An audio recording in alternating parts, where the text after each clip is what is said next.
what I can find in here. Ben Rinnis. Let me try that.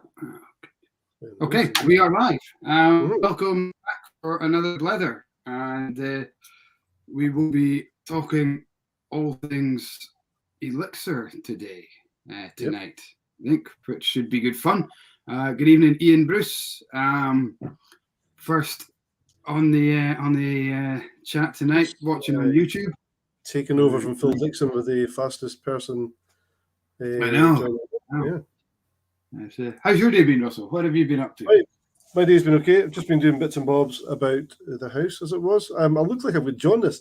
This is not a good light in here, and I'm maybe not a good advert for drinking whiskey, but it is just the light. I mean, I've got a little bit of a tan because I've been outside quite a lot this year, but I'm really not that colour, guys. I'm okay. The liver's fine. It's okay. But no, I've just been doing housework. Jeez. Not enough hours in the day for doing the housework. You don't get a tan like that doing housework, Russell. You don't. I was out for a walk. It was beautiful just about 4 o'clock. So I went for a walk away up to the windmills just up the back of us here. So it was glorious. It's been lovely day here. I don't know. Yeah. I was wearing a t-shirt. Yeah. I've been out on tour. Good evening, Vic. Watching on Facebook. Nice to have you along. We need to get Vic on and do another Blether with him. Yes, we do. That's a plan. Anyway, I do. Easily distracted. I was out on tour the last 3 days. I've been doing a private tour for a couple staying up in Aberdeenshire. They're celebrating retirement, so we did a couple of things. Not all whiskey. We were at. We went to the Lost Loch Distillery and got them to make their own. Very good. Yeah. Today we went over to the Castle and then Loch Nagar, which is pretty cool. Yeah, absolutely. Russell, you could be used as a colour chart. What colour would you call that? Well, it's actually changed a bit there. It changed, yeah. Yeah, it did. So sit there and you're normal. Awesome. What's in your glass tonight, Russell? Well, in my glass right this minute in time is soda water and orange. But as the evening progresses, I am looking to open this nice little bottle of Rock Island. Oh, nice. That I picked up in the co-op just a few days ago. So I'll give that a crack. I thought maybe a nice little wee bit of peat in my glass, seeing as we've got Georgie with us tonight. Awesome. Good stuff. What about yourself? Kate Taylor joining us, Snoops and HRH Kath. Tuning in from the wild west of Sussex, England. Good evening, Kate. Glad to have you and the gang along. Feel free, as always, guys, let us know what you're drinking. If you've got any questions for our guest tonight, please feel free to pop them in the chat. I have no idea what I'm drinking tonight. The curse of the brand has... Shades of Trump. Go with that. Yeah, now you just need the hair for it. I'm really not that colour, and I really don't use fake tan. Shades of Trump. So I was looking for my brand. I've got a single malts of Scotland parcel bottle somewhere, and I've got a bottle of Tormore somewhere. I couldn't find any of them, so I just grabbed a box full of miniatures. And I think I've got what might be a still that I got sent from a customer, 12-year-old. 58.6%, and it says not a certain distillery, which I think was quite famously a certain distillery. So I'm going to pour that one first. I think this is a parcel bottling. So as cryptic as that. That is my first dram for. Let's put on a guest. I'm a little bit this evening. Sorry, guys. Once I get my first dram, I will settle down. It's been a whirlwind day. I've been all over Deeside and Aberdeenshire. Pretty hectic week as well. Big releases and stuff like that. So yeah, big releases. Yeah, we had the Glenallachie, Adelphi, we've got the new Carmore's in. Yeah, it's been pretty full on. So let's get Georgie on. Guys, if you have any questions, please feel free to fire them in. Tobias is looking forward to seeing Georgie again. Lagavulin is not the same without Georgie. What do you do at Lagavulin? It's not the same without you. Hi, Georgie. Hi, how are you getting on there? I'm loving that the Whiskey Minister is already giving you a hard time, Russell. I know. I can't believe the colour. I mean, look at it. You look like the curtain next to you. You're the same colour as that curtain. How are you this evening? Great. Yeah, how are you? How are you doing? Yeah, not too bad at all. Sort of winging our way towards the end of the week. So, and I'm off the island, meant to be tomorrow, weather permitting. So this is potentially a sort of early Friday night. Awesome. Well, let's treat it like that. So everyone at home, Georgie has given you permission to treat this like a Friday night. Early Friday night, yeah. So the weather's not meant to be great tomorrow, certainly over our side of the country. I don't know about you. No, they've already cancelled the first 2 ferries in the morning. I'm on a plane. We'll see what happens. I've been on the plane before when it's been gusting 70. So it just so we'll see if we get out tomorrow. But it won't be. Yeah, maybe a day sitting in an airport waiting for the rain to clear. And they're not the biggest of planes either to kind of cushion that wind, are they? No, and I'm not particularly great flyer because I don't know how. My partner's actually the manager at the airport, and he's obviously quite into planes. And it doesn't matter how many times he explains it to me, I still don't understand how a metal thing flies. So Oh me. Thrust. So you Thrust is how it works. Yeah. So we've got quite a few guys saying hello. We've got Mike Fordham on Facebook, Tobias, Vic. He remembers that accent. Yeah, Vic and I worked together a long time. I had a lot of my whiskey education, and certainly a lot about grain and malt was through Vic. Yeah, through your Diageo with Lagavulin and the likes. Yeah. I was up at Royal Lochnagar on a tour today with Sean Phillips was taking us around, so we treated a great tour with him. He's quite the character. Sean is brilliant. Long time doing the job, and obviously worked in gin as well before that. Yeah, so I've spoken to him, but he was kind of behind the conversion of Strathmill into gin. He was telling us today. So again, Russell, let's get Sean on a Blether. I did ask him; he seemed keen. He just needs to go through the channel. So fingers crossed, we'll get him one. We've got Kate Taylor saying hello. None of these guys are saying hello to me and Russell. You notice that? It's also Georgie. Yeah, so that's just proof that it's the guests they come to see. I'll be getting just slagged about my colour, and you'll be getting slagged about your internet connection. Oh, thank you, Matthew. Yes, we're all good. So, Georgie, you have got quite an important task now in the role that you've been given by Elixir.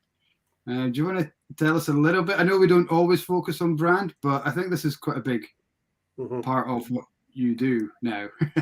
So, do you want to tell us a little bit about what's going on with Elixir at the moment? Yeah, so I joined the team a year ago, primarily to oversee the build of Portintruan Distillery here on Islay. So, which is an incredible challenge and really a privilege for me to take really what is Rajbir and Sekinder's dream and try and build that for them alongside the engineering team and civils guys that we're working with. So that's been the main focus up until earlier this year, where a bit of a curveball was thrown into the mix, where obviously now we are looking at the acquisition of Tormore Distillery at the same time. So I'm working primarily in both these projects alongside each other at the moment.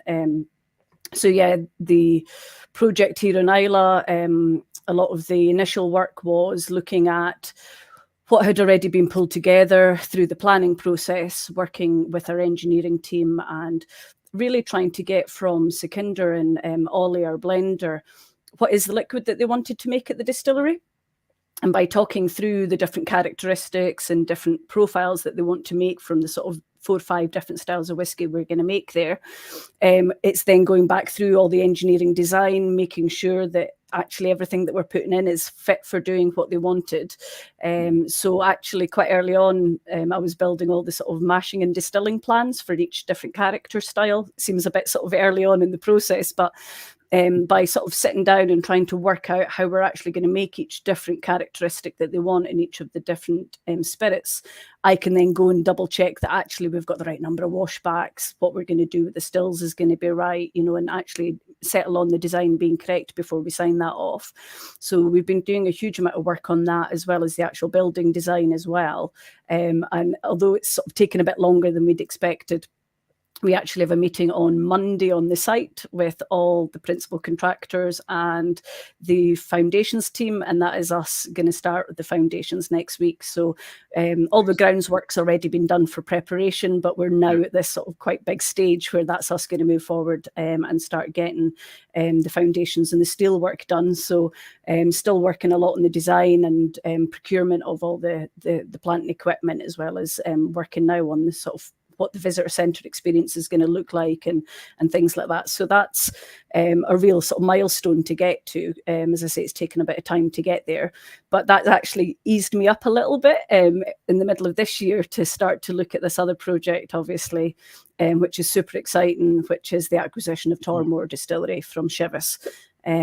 So I went with Sukhinder and Rajbir in June when the deal was signed, and met the team at the site there, and then started to work through what that transition looks like, which is no easy task. It's an operating distillery. It's a large operating distillery. You know, it has the ability to produce, I think, 4.8 million litres if it's at full output.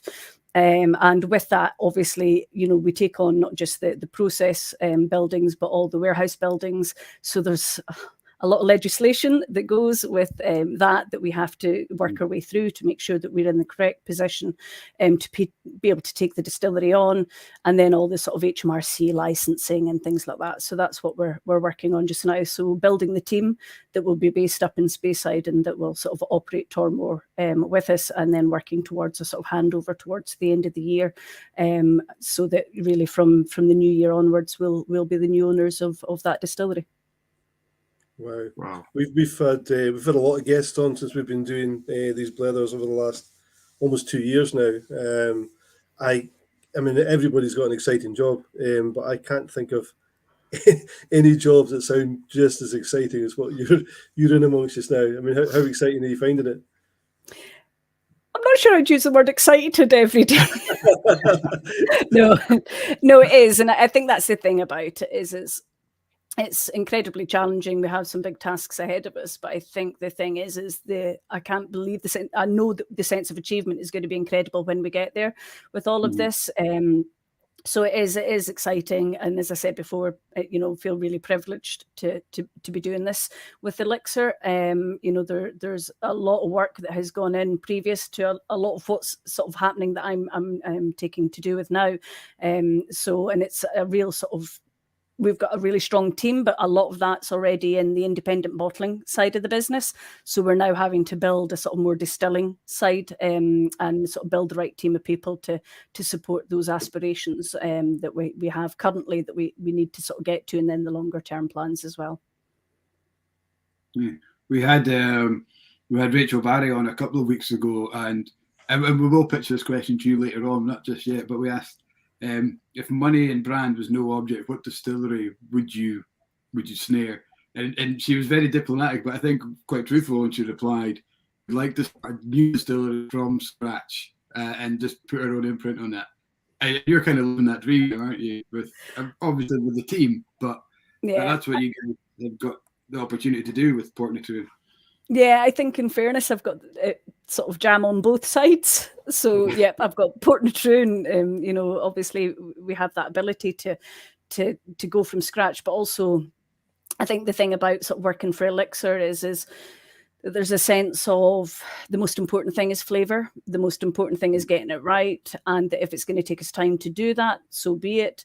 I think we're not going to rush things in the sense that we're going to go in there at the beginning, although we might have some ideas roughly of, you know, how we manipulate flavour, but actually until you start working the kit, you're not going to know that. So this sort of idea that we're going to, you know, we would call it commissioning from a sort of process point of view, but once, you know, the engineers have left us to it and we know how to operate the distillery, then from that point on is the bit, it's a bit like Willy Wonka, you know, and you'll get to really sort of play and learn how the process is going to sort of give you the flavors that you want. And that's really thrilling to think that you're going to get to that stage where every day you're going to be tasting something new as you start to build the profiles that you want. And then on the other side of the bread, where I've got the double jam, is the fact that if someone said, you know, what distillery, you know, especially in Speyside, I think Tormore, and, you know, for many reasons other than the fact that it is obviously a very, you know, beautiful, stunning distillery, it also has not got a huge brand, you know, attached to it. The main hurdle of getting, you know, a distillery into the subconscious has been done for us. Everyone knows of Tormore, it exists. We don't have to do that legwork. So we're getting to sort of benefit from that. But actually, because there's not been a huge amount of bottlings that have come out, and certainly not on any consistency, we get to sort of define the flavour profile that we want to put out from that distillery as well. Obviously, it's sitting in casks, but how we then manage those casks and how we then, what we decide to bottle, then we have the opportunity to start almost with a clean slate. And that's incredible, really, to have that ability from an already established sort of distillery. Yeah. And are you getting a lot of casks as well as part of the deal? Obviously, Chivas will want to keep some for their own blending over to keep them going. Yeah. It wouldn't be viable for us to do it without actually being able to, you know, very soon have a bottling from the distillery. So so there is, you know, significant stocks that we're getting that will then obviously allow us to continue at a certain age that we want to put out. That sits mostly with my colleague Ollie, who I know you've spoken to on here before, and who you know. So once we get really into get the keys to the warehouse, that's his first task, you know, will be to get in, and we'll be drawing as many samples as possible for him so that he can then look at what profile, what age profile and what flavour profile we're working with, and then look through the stocks to see, well, actually, can we prolong that until obviously there's more liquid in the pipeline. So that's what we're looking at. So yeah, we are hopeful that we already have that from the liquid that we're getting, but we just need to go in and start to really taste it all and see what we can do in the future with it. Is Tormore kind of working at a normal kind of level just now, or is it going to need a bit of a kickstart or a bit No, of it's a 5-day site just now, and at 5 days, because it's quite it's a over 10-ton mash that they do there. It's already producing about 3.5 million litres at 5 days, so that's significant. Yeah. It's how to describe it, I think. So so there is significant liquid output, and we're not planning to do anything different with that just now at all. So that's the same level as we're going to operate at.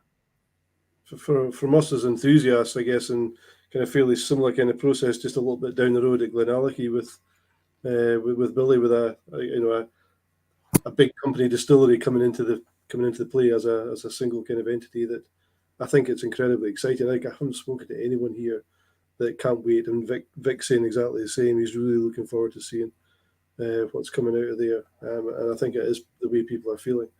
Yeah. No, we're really lucky. I think the thing is that we have to be very realistic about timelines, though. So you're not going to have Tormore by Christmas, and it might be a struggle even by next Christmas. Let's be fair with the way things are with procurement just now, and if you're starting up a brand new brand and you need new glass and new boxes and new labels, I'm sure you're hearing this across the industry. So we have got a challenge ahead of us to try and get something pulled together and out to people as soon as we can. But that's the plan. I think Ollie will probably have to move into the ex-manager's house at Tormore for a period of time to start getting through these samples. Absolutely, I've already volunteered, mate. Yeah, I can think of worse places to be staying.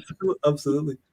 So that's a long way for you. For you, I mean, from Dufton Whisky Shop. I'm just thinking about myself. Where could I be in a few years' time? But I'm a good bit older than you, Georgie. So maybe every whiskey shop to suddenly being in charge of distilleries.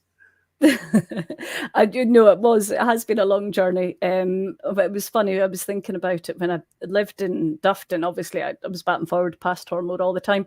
And in fact, Tormore's the only non-Islay or non-distillery that I've worked at that I've got a picture of.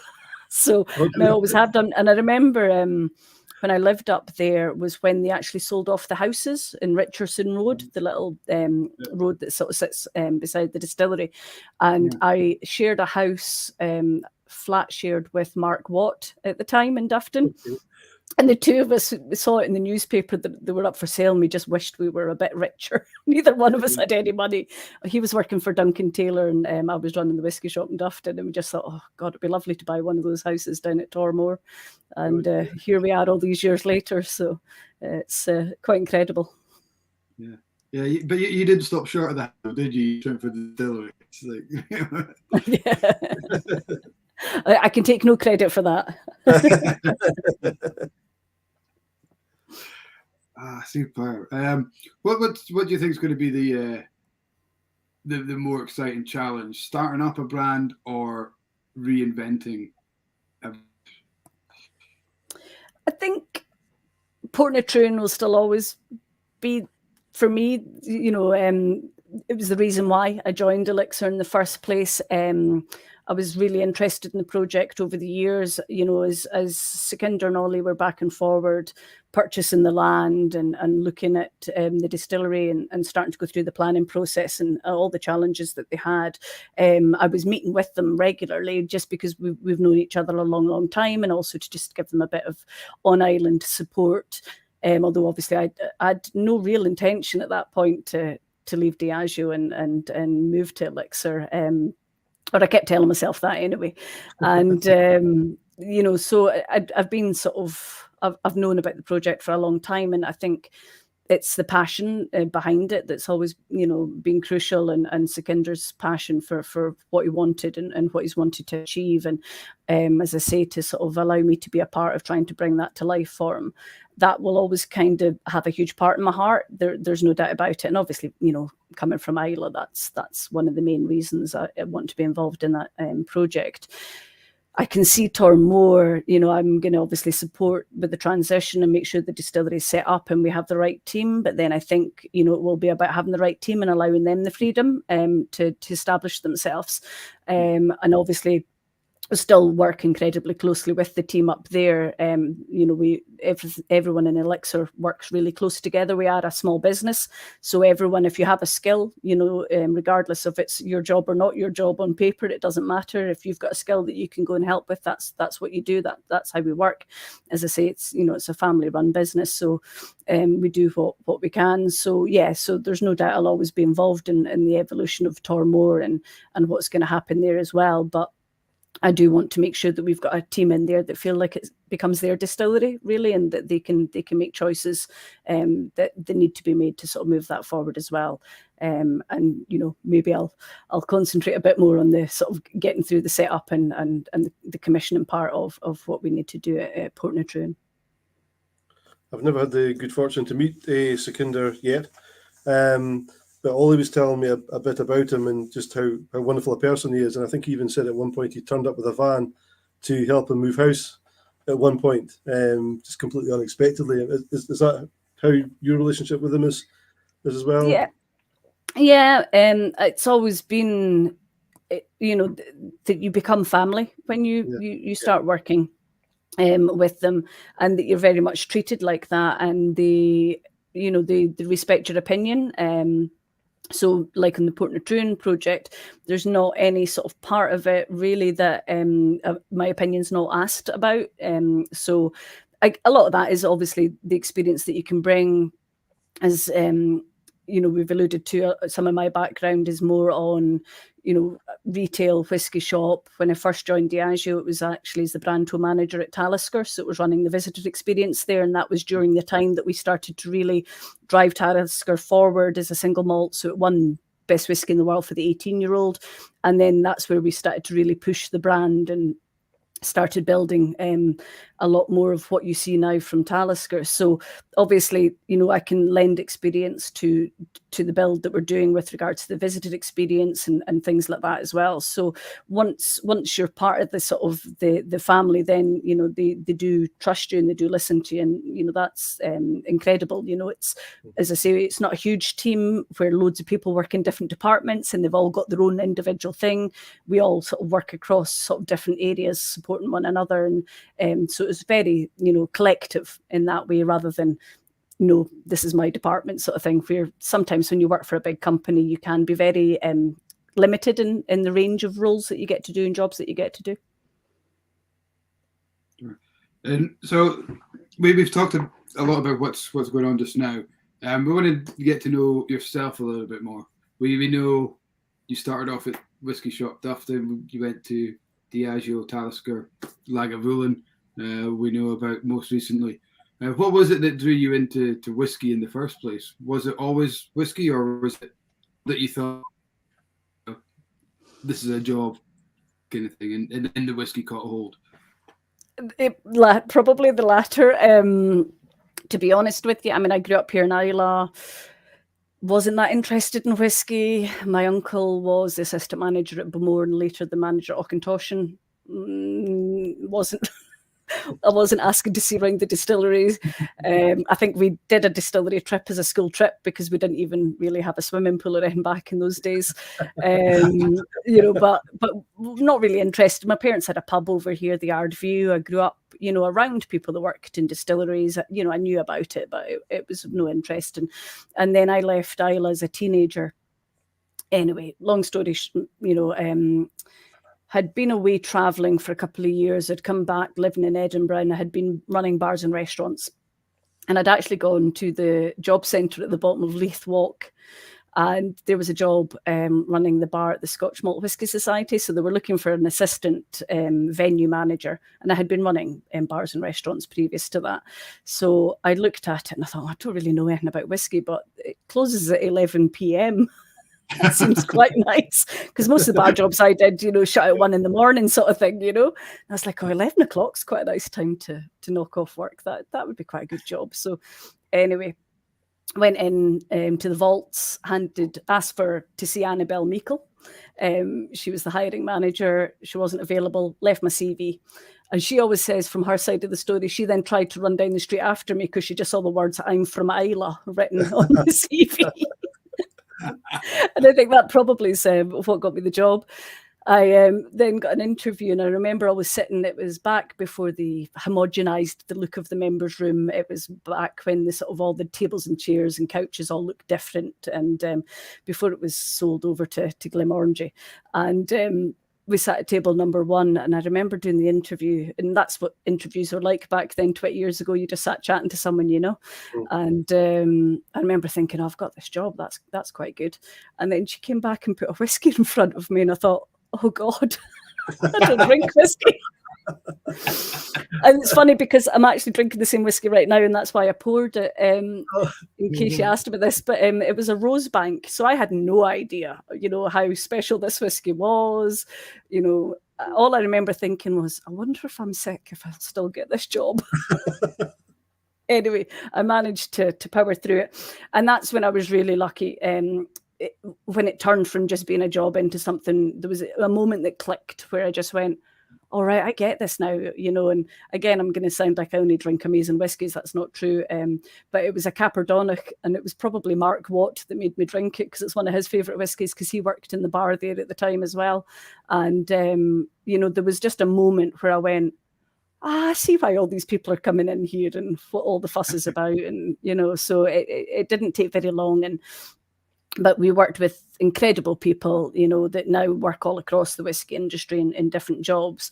There was a lot of us worked there at the same time. We had Dr. Jim Swan come in and do our whiskey education for us.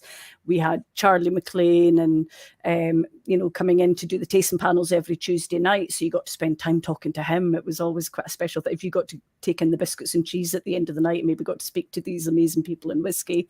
So it was an incredible training ground. And it was tasting, I was going to say. And I have to say, I probably never once got home at 11 o'clock because the staff would always sit and have a dram afterwards. So, because you had to obviously know all the whiskies on the list to be able to talk to the customers about it. So still to this day, I don't think I ever finished at 11. But it was, just an amazing place, really interested people, very passionate people, and you just sort of really got into it from the sort of whiskey side, and that's kind of where the passion started. But of course, naturally through time, you start to become more inquisitive, and it's, well, how do we get these flavors? What is it we do? And that's kind of, where the journey sort of started to change for me. I'd gone through, started to do tastings and events, and education's a huge thing when it comes to whiskey that I think sometimes we're great at, and other times it's a bit smoke and mirrors, and we're not always amazing at it. So being able to sort of now navigate, having worked in process a long time, be able to sort of now take that into a language where we can educate people in a way where we're really quite transparent, and we don't sort of hide things anymore. It's not shortbread and tartan anymore. It's we can sort of be really quite open about what we do, and I think that's one of the key things about what we want to do in Portintruan, is talk about the fact that we do want to make several different styles of whiskey. Talk about how we create those flavors, and really let people understand that bigger piece. And that really excites me, because obviously I've worked on both sides and I enjoy both sides equally. But to be able to sort of bring those together in a way that we can sort of, especially here in Islay, where you don't, people randomly turn up and go, oh, I didn't know there was all these distilleries. Generally, they're quite educated. So I think we need to be... Yeah, we need to be a bit more open and give them something a bit more now. And I think it's almost like we'll take them on the same journey that we're going to go through, discovering flavour at the distillery, and I think that's going to be a really nice part of it. Make an interesting point there. I mean, I remember as a wee boy, my dad, he was the head gardener at a paper mill in Stonywood, in the news recently because it's just going into administration. But I remember going around the mill as a kid and just learning and sort of seeing bits about the factory and the process. And I guess it's not paper we're making here, it's whiskey, but that whole factory process. And you're saying things about we've not been terribly good at educating, but we are now. We're certainly getting there now. I mean, is it the whiskey enthusiast that's driven that, or do you think that would have happened anyway? Do you think the industry would have kind of gone that way? I think smaller companies and distilleries were kind of going that anyway, I think, and I think that's probably from their own passion about, like, what I'm saying, which is you take them on the journey that you go through. I think bigger, more established distilleries sometimes, you don't have that sort of origin story anymore to tell. You've got an amazing story, you've got, like at Lagavulin, we had 200 years of history that we could talk about. But I think for a lot of the sort of smaller startups, they can actually talk more about this is how we created the flavour, because they've just done it, so that's the story they have to tell. And let's be honest, when you start a new distillery, you don't have a back catalogue of liquid, 200 years of history and all these people to talk about. So, you do have to focus on what you have available. And if what you have available is the truth of how you make whiskey, then that's a great thing to focus on. Yeah. I remember hearing somebody feel the reason. There's a bit of me thinking, I can never get his name. Is it Malcolm Dennis or Dennis Malcolm? Dennis Malcolm. Dennis. Anybody who's got kind of two first names or whatever, I always get mixed up. So Dennis was being interviewed. I think it was Dennis. It was being interviewed by Chris Coates for a video. And they spoke about starting tours, and the older guys in the industry were like, why would anybody want to come around and look at what we're doing here? They just couldn't understand why people would want to see that. Yeah, we used to always joke about it because we used to, in different sort of businesses, they can get quite excited about things like security, people just sort of walking onto the site. So we would always have to do these security risk assessments and, things like that. And you'd be like, but there's a public right away to the pier halfway through this site. What do you want us to do? Stop the guy that's going down doing the fishing? You know what I mean? So, it's, but we used to sometimes laugh, thinking, do you think the guys at BMW have this hassle with people just sort of lining up, looking through big fences, hoping to get in and see how their car's made? So, it's a blessing and sometimes a bit of a burden as well. But But yeah, it is quite different. And when you think about it in these terms, it's probably only the last 20 years, really. Yeah. And really it's only taken off massively in the last 10 or so. But, you know, it's only been about 20 years really since the majority of visitor centres really established. So it's still, you know, quite early days, but there's a lot of really interesting things happening in visitor centres. I'm sure that you're seeing that when you're going out, if you're taking guests out to the likes of Glenlivet now. You know, they've had a big refurb up there that I'm hearing is fabulous. I've just went to Glenord myself a couple of weeks back when I was up at Tormore. I nipped up there. It's a good friend of mine from Islay who's the sort of manager for that group of visitor centres. We've just had Kalila open up over here and it's looking absolutely amazing, you know, and it's lifting the game as long as they still are allowing people into the process and understanding the process. So it's about getting the balance of that right, I think. But certainly it's becoming far more experiential, I think, which can work. You know, as I say, it's just how you make that sort of work for your brand. So yeah, it's definitely an interesting time. And actually, if I get out to the mainland this weekend, I'm going to try and get to Johnny Walker, Edinburgh. I've not managed to get yet. So. Well, certainly we use Cardew quite a lot, and it's a great tour, and you get a good bit of both. You get a good bit of the experience in the visitor centre, a great story about the distillery and the Cummings, Elizabeth, and Helen, and then a lovely, fantastic tour of a really nice distillery as well. I see the visitor centres in Scotland really starting to raise their game. I think it's really interesting. You know, some places, you know, you have to have a mix still, though I think it's still important that you do have some that maybe still feel a bit more traditional. It depends on the sort of, you know, with all of these things, it's to do with the volume of footfall, I think, sometimes that you're having to manage because all of a sudden there's been quite an explosion in interest.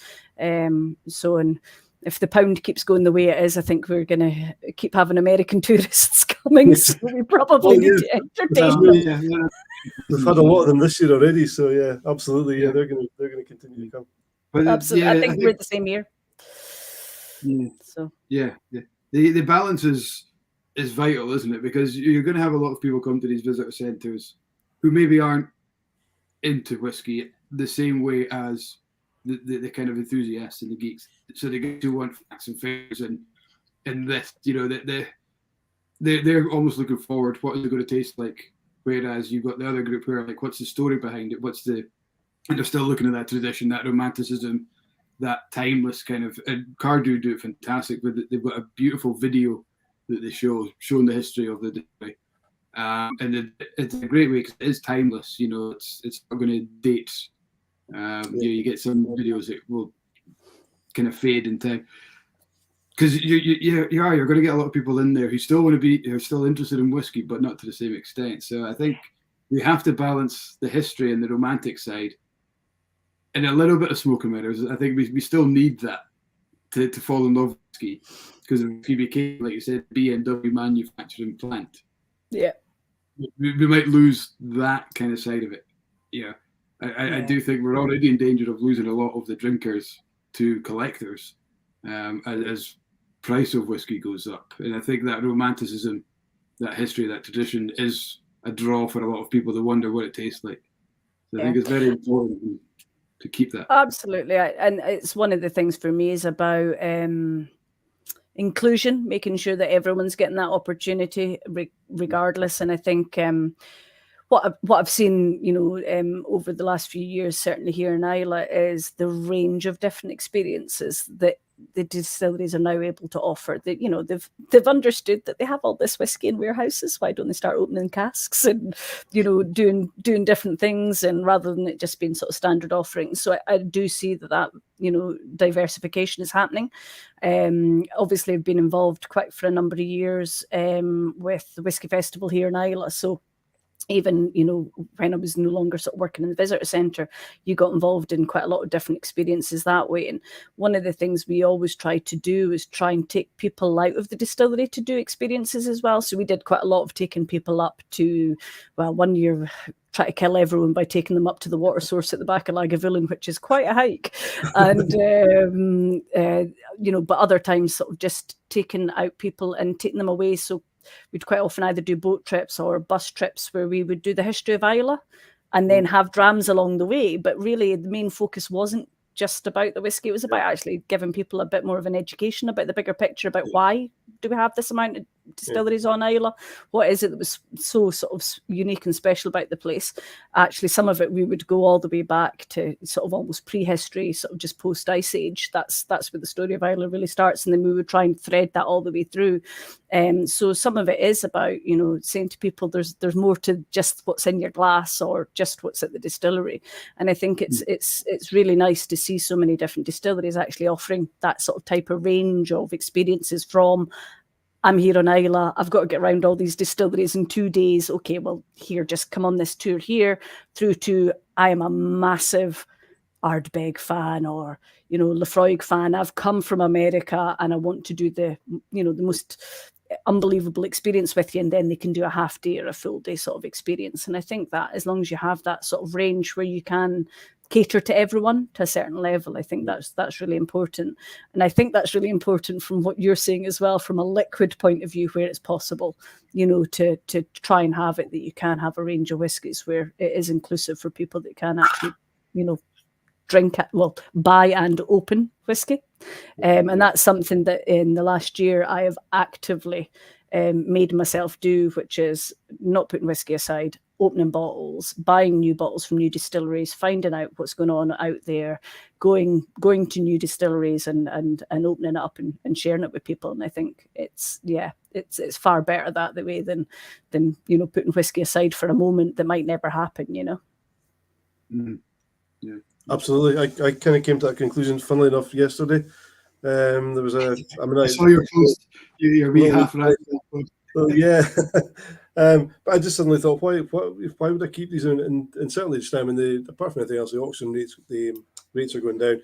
But I don't have anything that's actually particularly that expensive. And you know, I think I could maybe sell a couple if I needed to repair something in a house, or I needed to, God forbid, fill the tank full of oil, which I just did yesterday as well. Maybe if I gave the guy a couple of bottles of whiskey, I'd have got it for free. I don't know. But yeah, it's just to be opened, unless you've got bottles that are worth literally thousands. Then yeah, you've got to open it. The majority of stuff I've kept is because I was involved in, you know, so like fish bottling, selecting casks with Ian MacArthur at Lagavulin, you know, especially in the first years that I was there, and it was still single casks that we picked back in those days.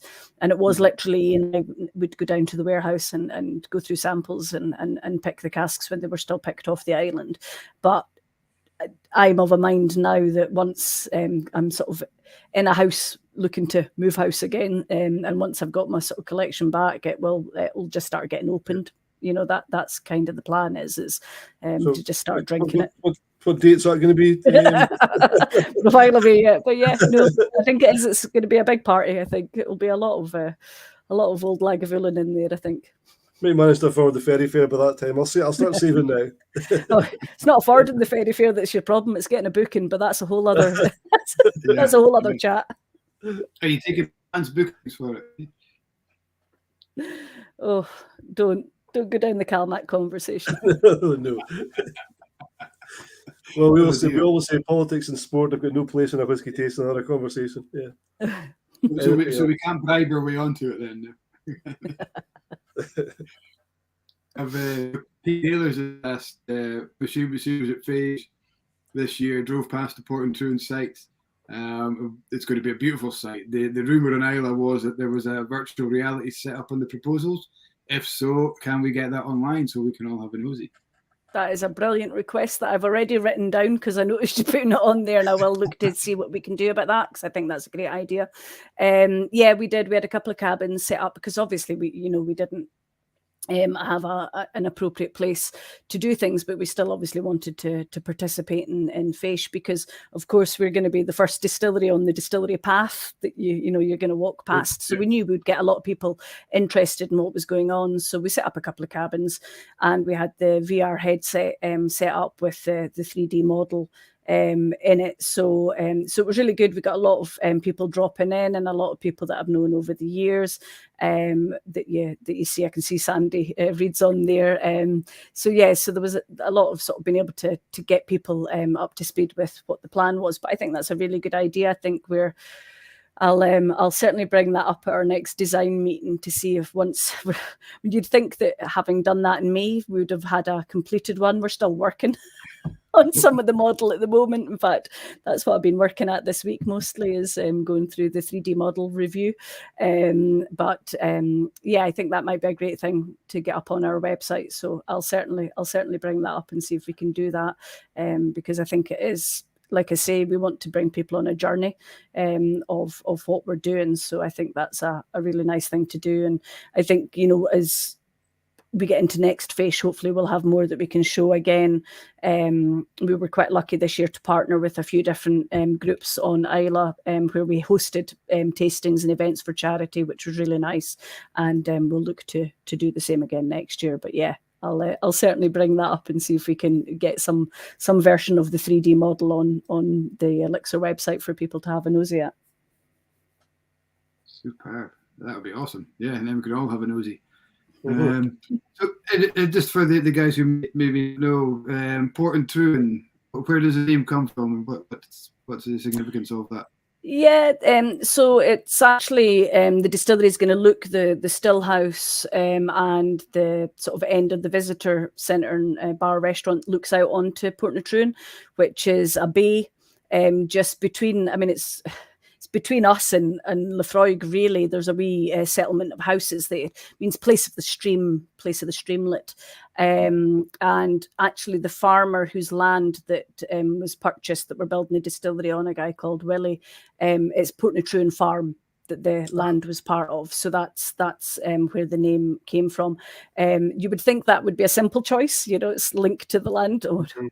I mean, I think they debated the name of the distillery for 4 years before I even joined Elixir. We had another year's worth of debate after that. So, and funnily enough, as Ollie always says, and we ended up just at the name that I told him we had to have. So but there was a lot of looking at it and going out and looking at all the different spellings for it, because there's more than one spelling, and the traditional Gaelic spelling has a hyphens and a silent T and all sorts of stuff in it. And so anyway, we did find this spelling which is appropriate and correct from the same time, from the 1800s. It is an anglified spelling, no doubt, but it was used. But what we have to remember is that back then very little was written down, so a lot of how people spelt things was how they said it. So it is a historic spelling from, I think, certainly from the OS maps from that time in the late 1800s, and we thought that would be much easier for people rather than go for the big long Gaelic with silent letters and hyphens and all sorts in it. What was that? It's pronounced Portintruan, but spelled Portintruan, but it's Portintruan. But as I say to people, if you're from Islay, you speak incredibly fast. So if you say it fast enough, and I always say, spot the difference, Portintruan. Yeah. So. I was thinking we'd enough problems with our thrusk. We don't need to. What was it? Was the original name going to be Farkin? Is that right, or was that no? Was that never? Never going to be Farkin, because on the application, honestly, this has been an incredible. So there is a house on the hill, at the brow of the hill, just beside where the distillery is. It's called Farkin Lodge, and actually Sukhinder has bought that, and we are refurbishing. We're going to knock it down and put a new house there because it's a ruin. But when they did the planning application for the distillery, that was said that it was going to be a distillery built southwest of Farkin Lodge. Okay. And that's what the application was, because you have to say where you're building it. So it just said it was going to be southwest of Farkin. And so everyone then just said, well, it says on the application Farkin. And you're like, no, it says it's going to be built southwest of Farkin. That's what it says. So it was never going to be called Farkin, for many reasons that I think you can understand. Yes. Yeah. I think there's also there's a Firkin whiskey already as well. Yeah. And I mean, I think that would have been contentious, but it's never been the case that it was ever called that. It's just on the application there was a reference to that place. But here on Islay, we call I suppose we probably do, but it's more that we call the hill. There's quite a big hill that if you don't drop below 40, you're definitely going to hit it. So, there is Farkin Hill and there is Farkin House or Farkin Lodge. But other than that, none of us ever called the rest of that area Farkin. It's never been that. But it became that over the length of time that the planning application was in. So there would have been lots of schoolboy humour over that one. And yeah, absolutely. So the funny thing is that my brother was so taken with it that he actually got me a hooded top that says the Farkin boss on it. And he was so disappointed when I was like, it's not going to be called that. He's like, are you joking? We could really cash in on this. And I was like, it's not going to be called that. He's like, your inaugural release should be called the first Farkin whiskey. So, anyway, no, it was never going to be called that. That's how it came about, and I think locally we probably are going to be a long time before we break that as well. So we could do humour for this, then couldn't we? But yeah. So we have Tobias who's just asked us. So Tobias in Germany. I don't know if you've met Tobias before. I was on the Isle of Islay Academy with him back in 2019. So he's asking which water source, which stream will Portintruan use. He always thought the west of Lefroy there was only one water source, which is reserved for Port Ellen. So, no, Port Ellen takes water at Lurin. So actually it is sort of west, but it's also north. It's where the Maltings already takes the water from, which is on the high road.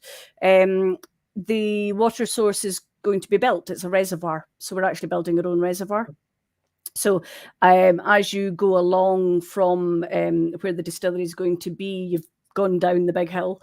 There then is a turn to the left up there, and we have the land up there. So we're actually building our own reservoir to do our own catchment that then will be piped down to the distillery. There is a river up there that will then work into that reservoir for us.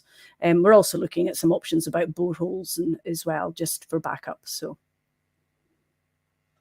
awesome. And he says thank you. There you go. Yes.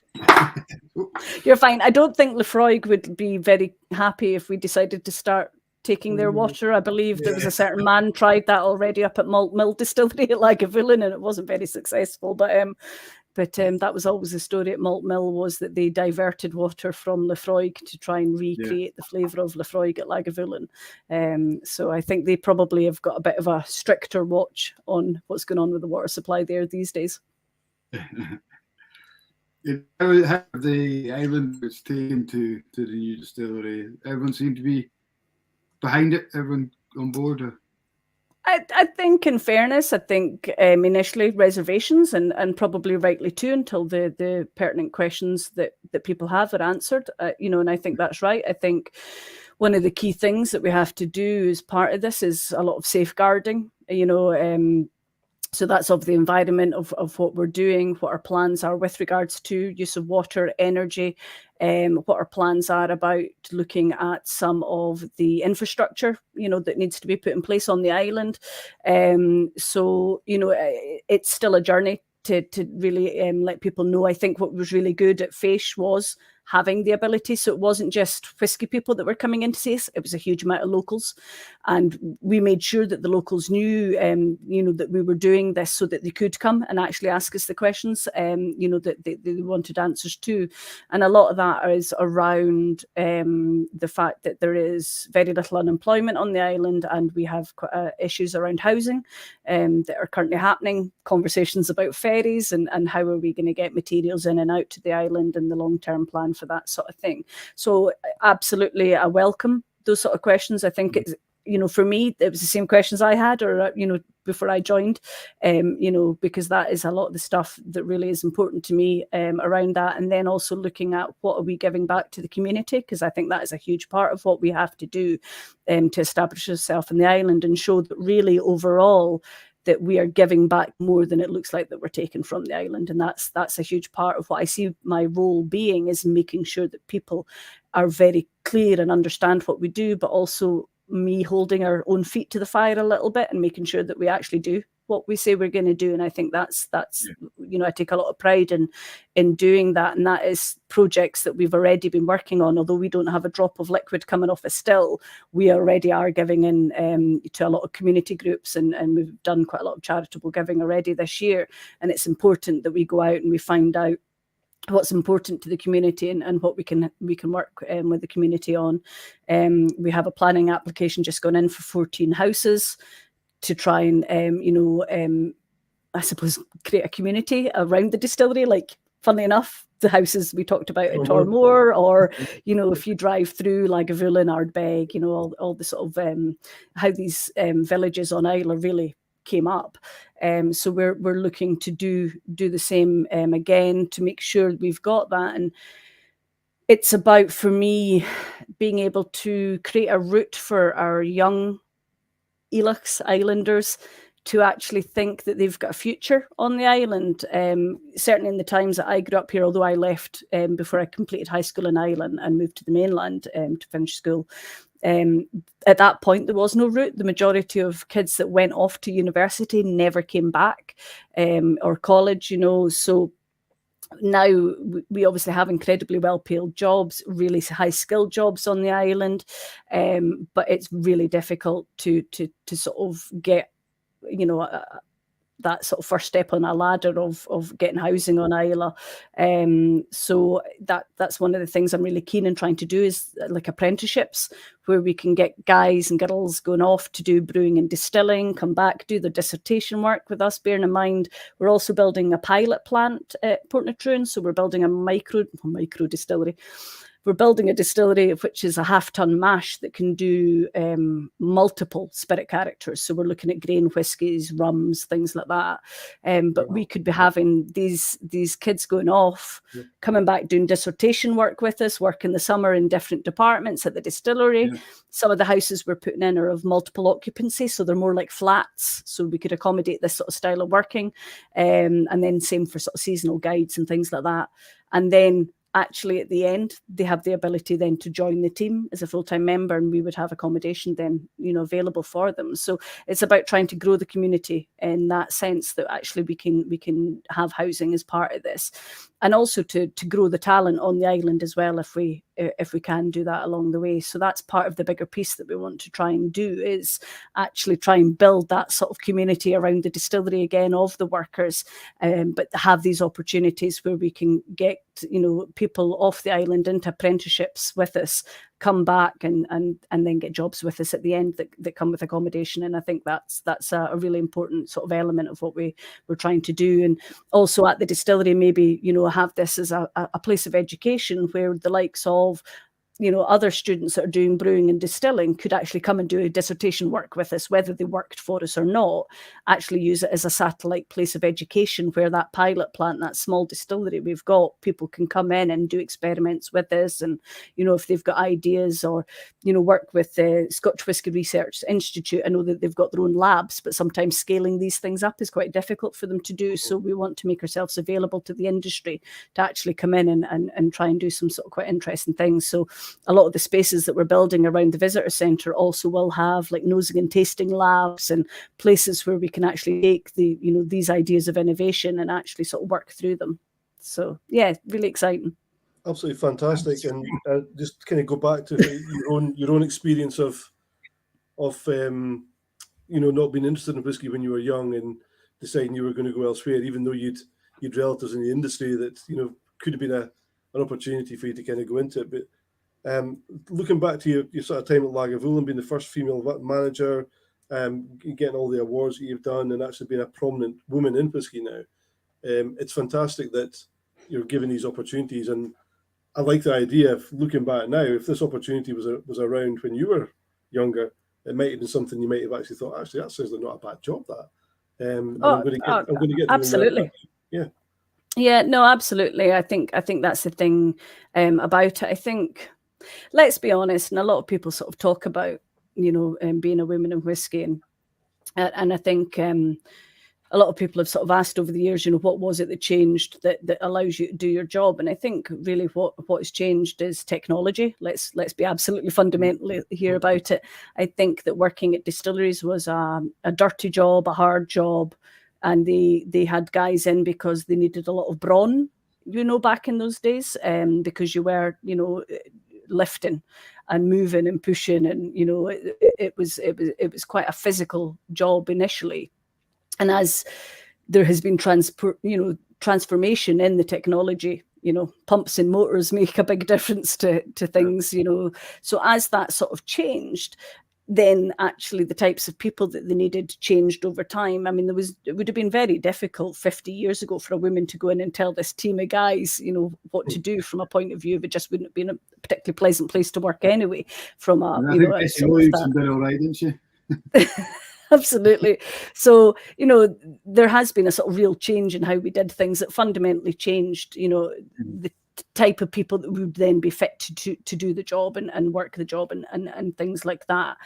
Certainly. But even in the time that we grew up, it was men, and it was still a dirty job. We here during the 80s. I mean, we were here during the time where the distillery started closing, and it was 4-day weeks, and that sort of thing. So I think it was always quite seen as very masculine. There was still a lot of malt barns being worked in those days, so it was a very sort of physical, dirty job. So even then, you probably didn't think there would have been much opportunities other than maybe getting a job in the office, or in the typing pool or whatever that would have been sort of back then. And then I think it was quite sort of cliquey a little bit in the distilleries. There was always quite a lot of certain families worked in certain distilleries. It's probably the same in Speyside and in the Highlands and things like that as well. So, and I think it's kind of changed, now over the years, that it's far more inclusive. There's a lot more opportunities, and I think it is the biggest industry now, on the island from a point of view of people are keen to get into the distillery jobs. I don't know if they were as coveted, as they are now. And they are, a lot of people on the island are very keen to get into the jobs now. Obviously, they're very well paid as well. But there is the side of that, which is shift work, which doesn't suit everyone, because a lot of the distilleries here do operate 24/7. So, people are obviously well sort of paid for working on social hours, but people are quite keen to get into those jobs. But as I say, at the moment, the opportunity for us to grow the island with people from off the island is almost impossible just now because of the sort of lack of the infrastructure with the housing and things like that. And we do need to grow our community. Myself and my partner Neil both went to the primary school at Portintruan, which is right beside where we're building the distillery. And when I was there, in my class was over, I think, 25 of us. His class was about the same, a few years ahead of me. Now, you're lucky if it's in double digits, any of the class sizes at all. So, the number of people that live in Islay hasn't hugely changed, but the demographic has, and that's what we need to do now. Is we need to start encouraging people in with families, and looking at what can we do for the future? What are the jobs that we can offer people in the future to try and grow our community again? Because we do really need to try and sort of grow the community for the future, and this is sort of part of what we're trying to do there. So yeah, no, it's a big part of what we're sort of looking at, aside from our social, our environmental responsibility over water use and energy use. And there's a lot of things that I'm working on to make sure that that's all where it should be. We're very lucky to be starting from scratch with a brand new distillery. It allows you the best technology. We're going to have I will never have worked in a distillery like it from a point of view of being able to reuse of water, energy. We can take the hot water off our condensers in the still house and put it to our kiln in the maltings. And then once it's cooled down, taking its energy out there, I can put it back through my condensers again. So we'll have an incredible heat loop, and we can use incredible technology today to do that sort of thing so that there is no waste water. I've worked in numerous distilleries where millions of litres of water goes through condensers and out to sea every day. We're not going to do any of that. We're really going to sort of try and look at every single litre of water and every bit of steam, is important, that we're making it the most sort of efficient and sustainable way that we can do. Juliet Buchan from Glenallachie. She made a typo because she changed it to opportunity, but I think she should have stuck with the original. I like Port Unity as well. Port Unity, another name for the distillery. Absolutely. She wishes she was 20 again. I wish I was 20 again every single day, Juliet. But yeah, for this particular opportunity, it would be wonderful to be 20 again and to get a start in the distilling industry and going to Islay to do your dissertation. Just sounds like an amazing idea, as Kat said. Yeah, there's worse places to come and spend time. Absolutely. Yeah. I thought Juliet came up with a great tagline for you there. The Port Unity. Port Unity, I like it. Absolutely love it. I'll write that one down as well. Delete the correction. You don't need the opportunity bit under there. Delete it. But remember, Georgie's due you a commission for the idea. Absolutely. If you ever see it saying the Port of Unity, Portintruan. Yeah. That's it. Surely a free dram or a free tour for that. Oh, absolutely. It just sounds like an amazing kind of forward-thinking idea, and it seems so simple. Now that it's been said out loud, and that's what you're planning. It's like, why hasn't this been done before? Why isn't anyone going to take it up that mantle and thought, you know what, we're seriously lacking in this? Yeah, I think there is a huge opportunity. As I say, we have to make sure that there's a balance of what the business gains and what the community gains. And I think that's what the challenge is. And we're not always going to get that right. I think fundamentally there's always going to be people that think there's enough distilleries on Ireland. Like I say, everyone's welcome to their opinion. No one's wrong in that. It's their opinion.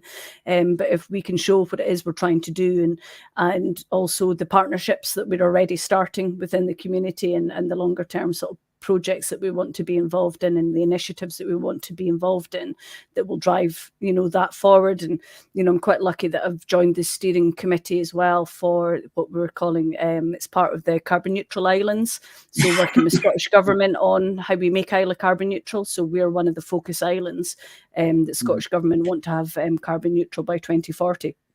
So again, working with other distillers, but also the other industries and other community groups on the island to look at what that looks like.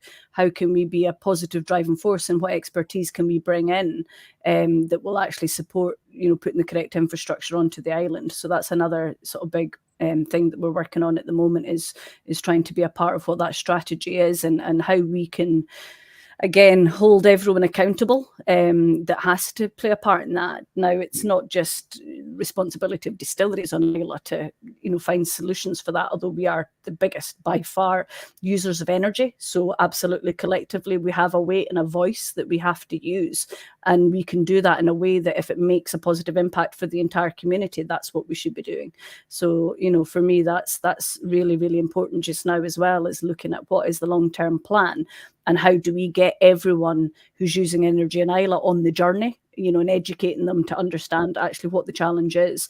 And if we can get then wins that every single person in their homes in Islay get an advantage from, I think, it would be, wrong of us not to try and do that. So yeah, I'm working with a couple of other guys in the distilleries here in Islay as part of that. So yeah, that'll be a really interesting project for us.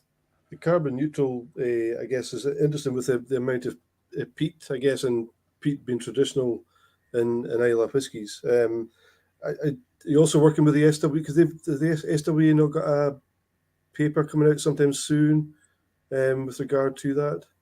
Yeah, and SNH as well are doing huge amounts of work on it as well just now, and there is a huge amount of restoration work going on already in Islay. And I certainly know that the likes of Lefroy are doing peat bank restoration work. A lot of the estates, Islay is fundamentally owned by estates, the majority of the land, and anything that extracted tends to be through the estates, and it's sort of rentals and long-term agreements. So a lot of the estates now are doing huge amounts about restoration. So I think going forward, any peat that is extracted, you're almost paying twice for it because you're paying for the restoration as well. And I think that's absolutely appropriate. I think also there's a lot of looking at technology about how we use and burn peat to actually, be as effective as we can. I think there's a much bigger debate at some point that is no doubt going to rear its head around this. But I think that people have to look at responsibility and look at where they can. And it's not about necessarily planting trees in China. I think it's about what you can do local to the source. And I think that's what a lot of people in Islay are looking at. And I do know that there's a lot, in fact, I think there's some stuff going into planning just now about peat bank restoration on the low road. So yeah, a lot of people are looking really seriously about how they put back what has been taken and how we can sort of make sure that we are future-proofing as much as we can what's been done. But I think there's a lot to be done with technology as well, and about how we use peat. And there's been quite a lot of work done over the years on that. But I think there's definitely a lot more to push through about how we can use as little as possible. There is no doubt it's a distinct part of the characteristic of Islay, but everything will have to be done on balance, really. Yeah.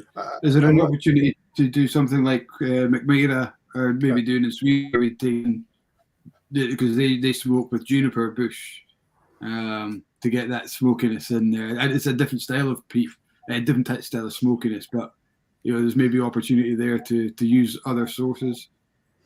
I would have thought that probably, I don't know, in the old days, if you think about no, I was about to say something quite controversial. We were doing something here recently where we had to build a bonfire on the beach. We were doing a photo shoot for Elements of Islay, and it involved a sort of a beach fire. And it was funny because Neil and I were laughing because it was there clearly been cows on the beach, so there was a lot of cow pats, and there was a couple that were quite dried out, and Neil was like, I'll just throw one of these on. But that is actually what was burnt in the old days. That's what the old people would have burnt on the farms. They wouldn't have had anything. It was dry dung. That's what they burnt. Now I'm not really sure that's a special bottling that we're going to go down the path of. You would definitely get a farmyard note in that one for sure. Absolutely. Touching the old plain leash about this one. But yeah, so I'm interested that we're talking to about the Cabrick distillery. We were speaking about the cow dung smoking. Well, there you go. So no. Right, Yeah, but that's what they did. I mean, you burnt the dung. So I would have thought seaweed would have been probably something else that would have been used quite naturally here as well. So probably I think more appropriate maybe for Lefroy. They always talk about that sort of TCP note. Well, that's because their peat is cut from a different place than Castle Hill, which is where Diageo cut their peat for the majority of the stuff from Portintruan Maltons. So it probably it is sitting closer to the sea. So there is that idea that it's got a bit more of the sort of seaweed in it, so that's where you get that TCP flavour from, because of course they always use a portion of their own malt as well. So but yeah, there is probably opportunities. We are lucky again, we could experiment. We're building a 3-story floor maltings at the distillery in here in Islay, so there's every opportunity we could give a bit of a go at trying a few different flavours. And I know that there's a bottling I think coming out soon that's had heather and all sorts of stuff. Glenmorangie. Glenmorangie. That thing where you think you've heard something and you're not sure you meant to say it out loud or not, and you're like, they launched it on social at the beginning of the week, I think, so. That's okay. I was like, Yeah. So, well, yeah, listen, I think it's been done before, hasn't it? With like heather has been thrown into, so it's not a new idea. It's just maybe something that needs more exploration, or it's a bit like making whiskey with botanics. Of course, that's how it was made originally. I mean, it was Ishkabe. It wasn't. It would have been made with botanics and all sorts of stuff. I mean, gee whiz, in the first lockdown, even myself and Neil started going and picking gorse and making wine out of it, because it was a 1 bottle per person in the co-op. During first lockdown, you could only buy 1 bottle of wine per person in our local shop, because there was a limit of how much shopping was coming in. So in the end, we had to start making hedgerow wine. Things were really tough.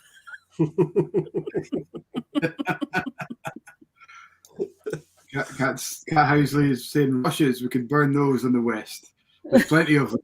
Oh, honestly, we've got we live on a farm up here, really sort of out almost onto the east coast of Ireland. It's just full of rushes, and once they're in, we had to dig hundreds of them out the garden here we moved in. They're a nightmare, rushes. Yeah. I suppose I don't know how a giant hogsweed would smoke. I don't know. We need to get rid of that over here. Yeah, it's quite bad, isn't it? It's a nightmare. And it's not quite poisonous for sheep. It's poisonous. Well, and humans as well. But dogs, I think, because it generally grows around the riverbanks and people take their dogs walking, it's probably poisonous to a lot of things. But dogs get the brunt of it. There's an opportunity to kill two birds in one stone. There, absolutely. It's getting rid of all the weeds, burning them for whiskey. That's it. I think gorse would be nice. You get all that coconut flavour in at the beginning, never mind out of the casks at the end. So yeah, there we go.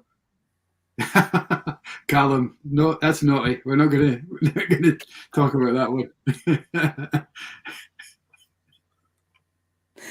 Yeah, I'm hoping this doesn't leave this chat. Please never ever mention this again. But yeah.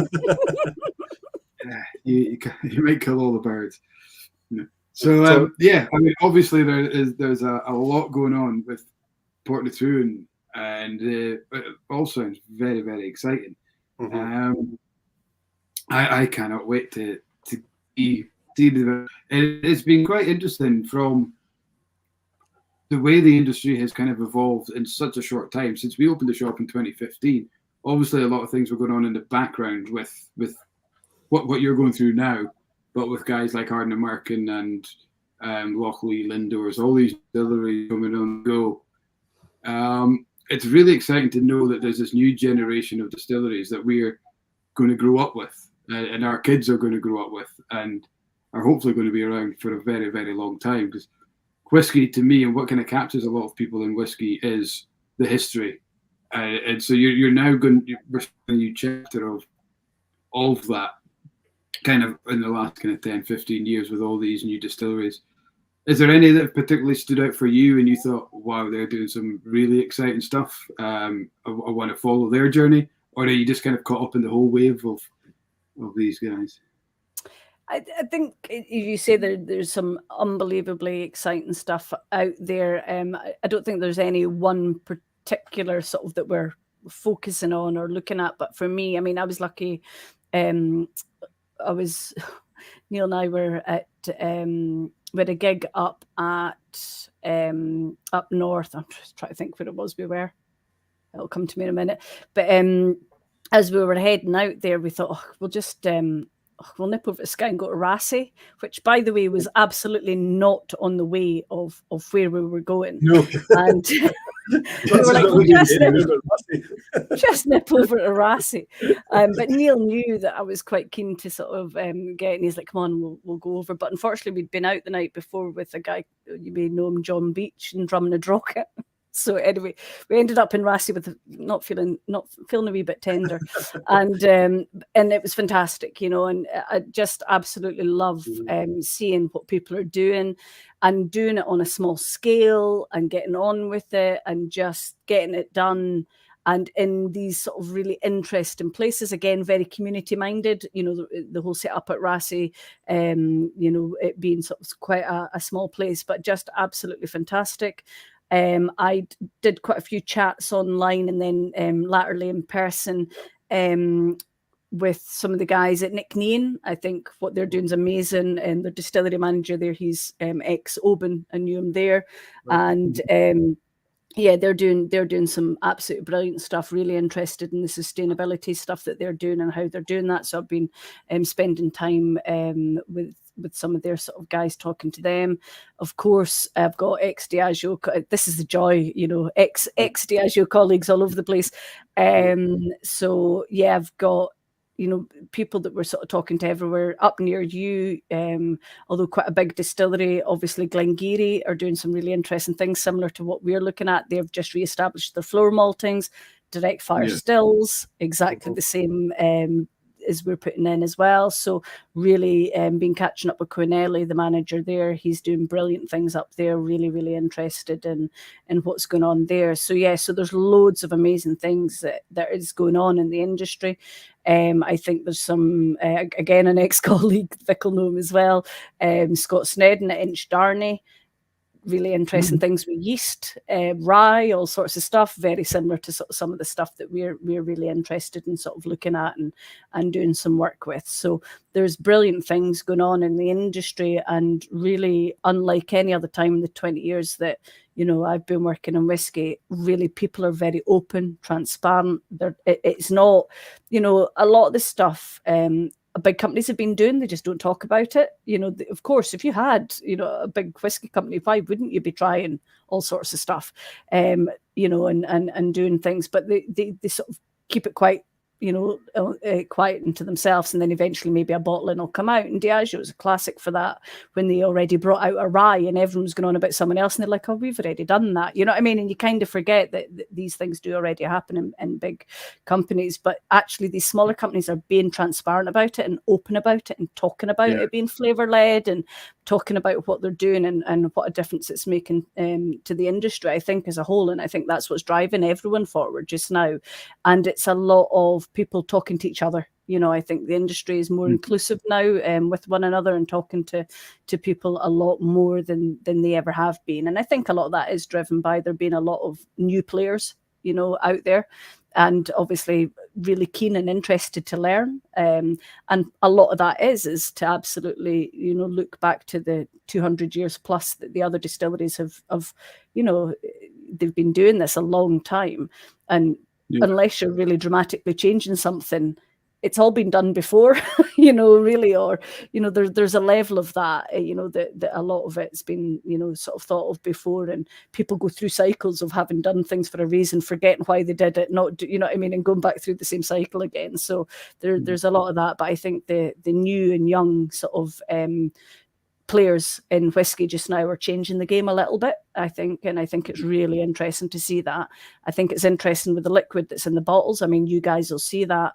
You're going out and buying 3-year-old, 4-year-old, 5-year-old whiskey. I mean, when was that happening? And people were keen to do it and interested in doing it, you know? I think it's quite a different place, but you'll see that hugely in the shop, what people are interested in and buying. It's maybe not in the same volumes. But most of the customers know about more before we do as well. It's like, oh, when are you getting this in? Like Lag, still a new one. And are you getting it? They've just announced that. When is it coming in? I was like, well, hang on a second. I've just finished my hard work and just. It's a funny. There's a funny thing with the young whiskey, so because with some of the newer distilleries that have caught the imagination, people definitely want to buy into it for all sorts of reasons, whether it's for investment or whether it's because they want to try it. But yet there is still also suspicion about young whiskey. So it's a kind of juxta, you know, where it's definitely becoming. I mean, the last bottle I bought was a Dalmunich 5-year-old, which I can't wait to open because it is absolutely fabulous stuff. I've been drinking it since it was just available to drink. I think it's brilliant whiskey. But there is still a little bit of that, especially with people who are buying it for other people, who maybe aren't whiskey drinkers and they're looking to buy a gift. And you say to them, well, this is a 5-year-old whiskey. Five? Well, that can't be very good. I'm sure I should be buying something about 18. You know, well, if you can afford it. If you can afford it, you can have it. But, I think you'll find everything's at about £120 now. At least. Yeah. I've noticed that as well with the increase in prices. You know, it is, and let's be honest. You know, in years people will be paying £50 for what they perceive to be a 3-4-year-old. You know, that is going to have an impact going down the line as to how people value age statements against non-age statements. As these Ardent Americans and Rasses hit 10-year-old, there's going to be a price difference, obviously. Do you see people stick to single malt as rigidly as they are now, or do you think people might go back to blends as a drinking malt? Because the quality of some of the blended malts out there from guys like Morrison Distillers, Berry Brothers, and these kind of guys, and at that affordable kind of £30-35 mark, do you think people might, and yourselves as well, Elixir, Elements of Islay, and all these kind of guys, do you think people might venture back in as a drinking whiskey? That blend market might peak again?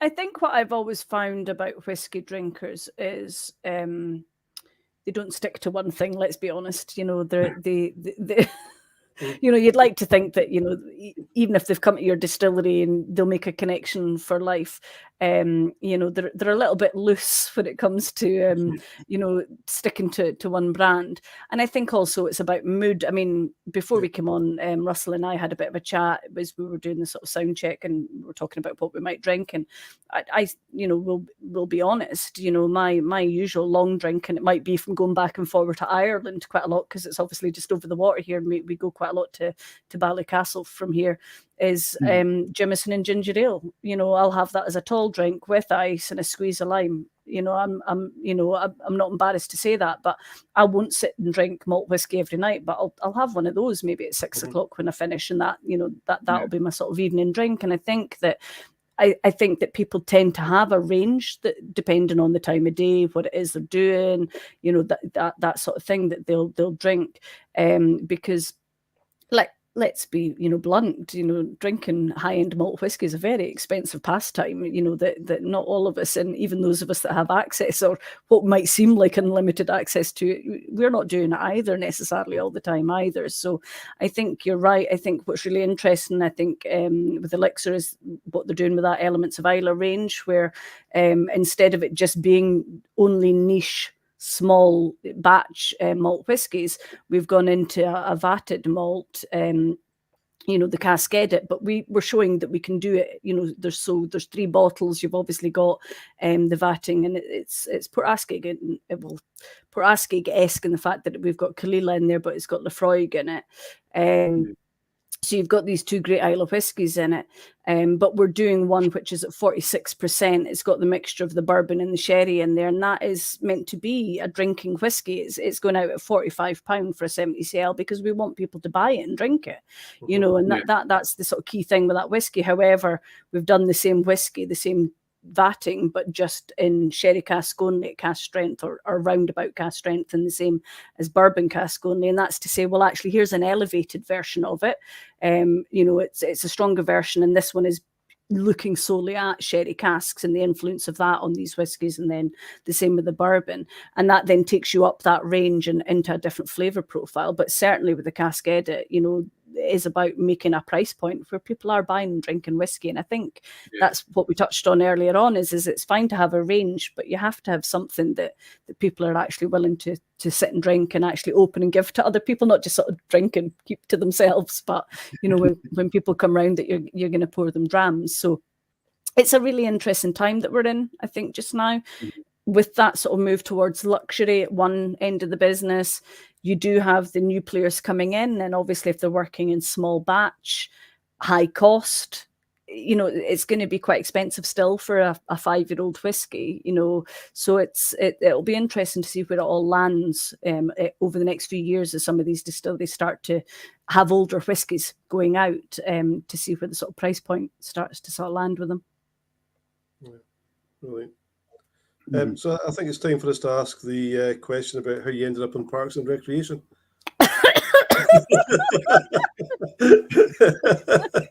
Wasn't sure what was happening. You had to ask when she was drinking, didn't you?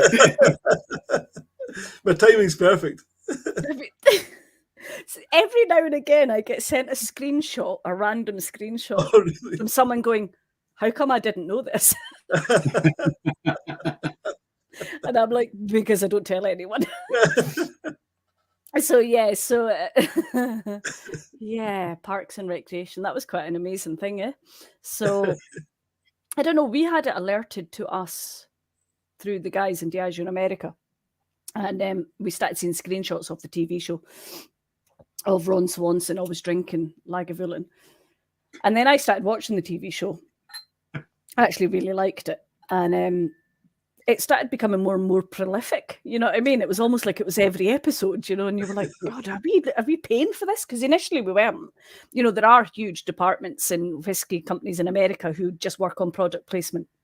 So every single bottle you see in a TV show or a film, someone's worked in the background to get their brand, you know, there. I think the most amazing one I saw recently, which I just thought was incredible, was episode of Succession where the entire back bar was the botanist gin, which I thought was just an absolute triumph for Bruichladdich and for there was an episode where they were having a party out in a club somewhere and it was just botanist. That's all it was, and I just thought that's brilliant. Yeah. So I think as I found out later, speaking to Nick Offerman, because I can name drop that now. Now he's my pal, and I asked, how did it come about, and he said that he drank Lagavulin before he joined Parks and Recreation, and he thought that Mike Shure, who was the writer producer, knew this and that he'd written it into the script, and he was like, "Oh, that's great." But he hadn't. It's Mike Shure who drinks Lagavulin as well. And he wrote it into the script because it's his favourite whiskey. So he said it wasn't until about season 2 or 3 that he eventually said to Mike, "Well, thanks very much, by the way, for making sure it was Lagavulin that was written into the script." And he said, "I didn't do that for you." So it panned out that they both loved Lagavulin. And then obviously there was a relationship started to build. Obviously Diageo cottoned onto it and must have reached out. There was a guy called Dave McNulty, who worked out in the US, and he sort of came across when they brought them over. So they obviously reached out and then decided that they would do a bit of a partnership. So initially it was to film at the distillery. So I think it was the last episode of season 6, and that's the one where he does the train journey from London. And you see him on the ferry, you see him on trains, you see him at the lighthouse at Portintruan. I mean, the list of things that we had to get done on the island for this was absolutely mental. They're like, we need to get that lighthouse opened. And I was like, okay, that's the lighthouse board I need to speak to. And we need this person dressed up like this. And can you get us, I think one of the times it was, could you get us a Harley Davidson? And I was like, aye, there is actually a guy in Islay has a Harley Davidson. So he agreed to that. And then a week later, no, we don't want that. But can we have a Shire horse instead, a big Clydesdale or something? And you're like, okay, a Clydesdale. So it was just absolutely constant requests. It was absolute madness. But anyway, they came with this idea of what they wanted to film for that episode. And he goes and he sits on the O beside the American monument and he reads this poem, and he comes to the distillery, and it's actually mostly the distillery operators and everyone that's in it with him. And they could not have been nicer. But while they were here was when they started making the first of the adverts. And I mean, that was the one where it was Ian. We obviously, for those that know him over here, call him Pinky, but Ian MacArthur. And the one where he takes the glass of whiskey all the way from America on the plane and, all the way to the distillery and hands it to Ian. And Ian goes, "That's not Lagavulin," and hands it back to him. So that was one of the first ones that they filmed. And I think one called Message in a Bottle, where there were sort of people from all around the world were throwing their empty bottles of Lagavulin to come back to the distillery to get it refilled. And so it was incredible. The guys that filmed it was the same team that filmed Parks and Recs, and the same writers that wrote Parks and Recs that wrote these adverts as well. And they did it kind of off the cuff, and phenomenal. And then they came back the second time, and that's when I got to be in it for all of 1 second. Again, myself and Ian, where I sell them the distillery in episode 1 of season 7. So, and again, we did another pile of adverts. That time round, his very famous wife came with them as well, which I was very excited about because I'm a big fan of hers as well. She's in Will and Grace. And so I think 3 times all in all, I got to spend time with him, and myself and my partner Neil went out to see him do his stand-up gig in Glasgow one of the times as well. And just really nice. And he sent gifts to all the guys at the distillery one year, all his books, and he's got a wood shop. They offer him in wood shop. They do a lot of stuff again. A lot of stuff with a charity that he works with. So he sent over T-shirts and all sorts of stuff to the distillery for everyone. So yeah, really generous guy, really down to earth. Yeah. Absolutely phenomenal. I still am jealous. If anyone wants to see them, they're here on YouTube. If you go into My Tales of Whiskey, it's called. And if you go on to that, you'll see them all. And I'm still jealous because I still think even to this day, maybe the best one he did was actually for Oban Distillery. And it is absolutely hilarious. But really, really good. And we used to, I think Neil and I did a walk one year during the Whiskey Festival, and this American guy came up to Neil and said to him, oh, my girlfriend's going to be so jealous. I'm here. She's a big Parks and Rec fan. And Neil said, oh, yeah, I got to meet Nick Offerman. He's like, oh, did you? It was amazing. So Neil was sort of telling him about, spending time. And he actually said, oh, Nick Offerman actually used this walking stick in the TV show. He had to get his photo taken with Neil's walking stick. Oh. He's like, oh, yeah, photo taken with your walking stick. Sent it to my girlfriend. So that was his walking stick. Was that true, or was that just Neil? No, that's true. No, it was true. He didn't lie. Oh, that'd have been better if it was if Neil had just said that. Yeah, absolutely. Aye. But it was funny because when the producers were here and the writers, they asked for one of the scenes where there would be a big flock of sheep would run past him and then sort of part ways for him to walk through. So there's all the land around Lagavulin's rented out to a tenant farmer. So we just said to him, for a couple of bottles of Lagavulin, would you do it? And he was like, I know what it is. So they had the dogs on the backs of the quad bikes. So they were doing all this and making sure they were going. So they had a chat to the director and the writer and said, what do you want it to do? And they said, and one take, it's done. And they were just like, this is absolutely mental. This would have cost thousands to do in America. We would have had to pay for each individual sheep and mega money for the dogs and, all this sort of stuff. It would have taken forever to do. And this guy's just come in and done it. And he's like, oh. And then later on at lunch, they were still going on about it. And I was like, all right, okay. And they were like, oh, no, I mean, this is phenomenal. You should really make a TV show about these sheep and dogs. And I was like, we do. It's called One Man and His Dog. And they were just like, what? I was like, let me show you on the internet. And it's quite compelling watching. Yeah, I love One Man and His Dog. It's great. Yeah. You still do that? Is it still in the go? Yeah. It's on Countryfile now.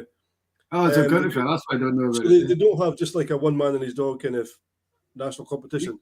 Used to be a competition, wasn't it? A couple of weeks. It's a serious competition, but they do it in Countryfile. So they do the champions of each of the home nation countries compete, and they do a junior one as well. So they've got the junior one and the senior one.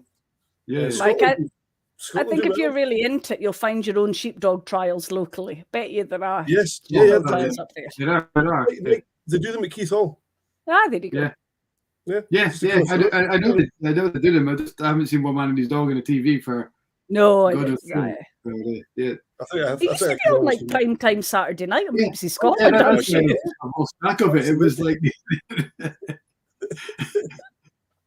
And then it was like the football highlights. You could watch it again at night. Well, I was about to say you'd have One Man and His Dog and then Ski Sunday on the next day. I mean, just the high life we were living back then. That's when we all got to learn about Mozart. People say, "What's that tune?" It says, "It's not Mozart." No, that's a tune from Ski Sunday. Obviously, you had the Offerman and brilliant. But there was another TV show that got almost equally famous for terrible pronunciation. And I can't remember what the show was, but do you remember it was going around quite often? And the line was a guy sitting in a big leather chair, and he went, Lagavulin, age 16, aged in sherry casks. And the other guy goes, I know. And that's the only bit I remember about it. But whoever put that product placement in really should have told them how to pronounce it. Lagavulin. Lagavulin, age 16, absolutely. aged in sherry casks. I know. And that was the only line. If anyone's watching remembers that show, because it kind of came up in a lot of the Lagavulin Friends pages. I'm sure you'll be able to find it on YouTube, but absolutely. Yeah. It was a friend, my mum, a friend through a friend, but anyway, she was a woman, she lived in Isle of Man, and my mum said for long enough exactly the same thing. She was like, I don't really drink, but every night I have it was how much sure it was Lagavulin was what she called it. And she'd spent a lot of time living in France and Paris, so my mum thought it was some sort of weird chartreuse type thing or whatever it was, you know what I mean? And then it wasn't. Honestly, it was about 4 years into knowing this woman, eventually the penny dropped, and my mum was like, my daughter's the manager of that distillery. She was like, what? She's like, it's called Lagavulin, but it was Lagavulin. That's what she called it. It was absolutely hilarious. My mum said it went on for about 4 years before she worked out.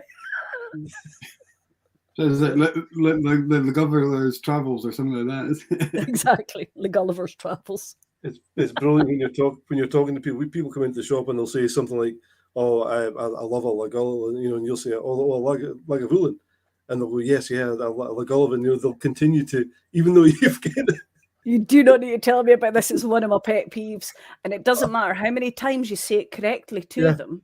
Yeah. They just continue to do it. Yeah. And I remember one time, I can't remember where it was. I think it must have been abroad at a whiskey show or something like that. And it was Kalila. And it was Kalila or whatever they were saying to me. And I was like, Kalila. And eventually I think I did say, it is pronounced Kalila. And he looked at me and said, I don't think so. And I was like, I'm bloody telling you. You just feel your I think it is. I think I find it is. I think you'll find I'm right. I think I find it is. So yeah, no, it's always... Chinnick, is that right? Don't start with that. No, I need to get this right because I did actually work there. Chinnick. Chinnick. Chinnick, yeah. Okay. I don't know. It's quite a hard. It's quite a hard accent up that way in Alness, I would say. Yeah. Do you know Paul McLaughlin, the whiskey doc, Canadian? I don't know if I do. It's another name I write down. He idea to me a few weeks ago about doing just a wee fun Instagram live where we do the Canadian version of how to pronounce distilleries. So watch this. I mean, I think you touched on a thrusk earlier on, or Ochroisk. Robin Lang, I love Robin Lang's description of if it is Ochroisk, it sounds like a snake choking on a fishbone. Absolutely. Dalwanya, yeah. Which is actually technically how it should be said. Oh, really? Uanya is green. Yeah. Dalwanya. Uanya is actually green, so it's green valley or dale. Daluan, but it's Dalwanya is actually technically. So you would never say that. It's Daluan. No, it sounds like an Italian cheese.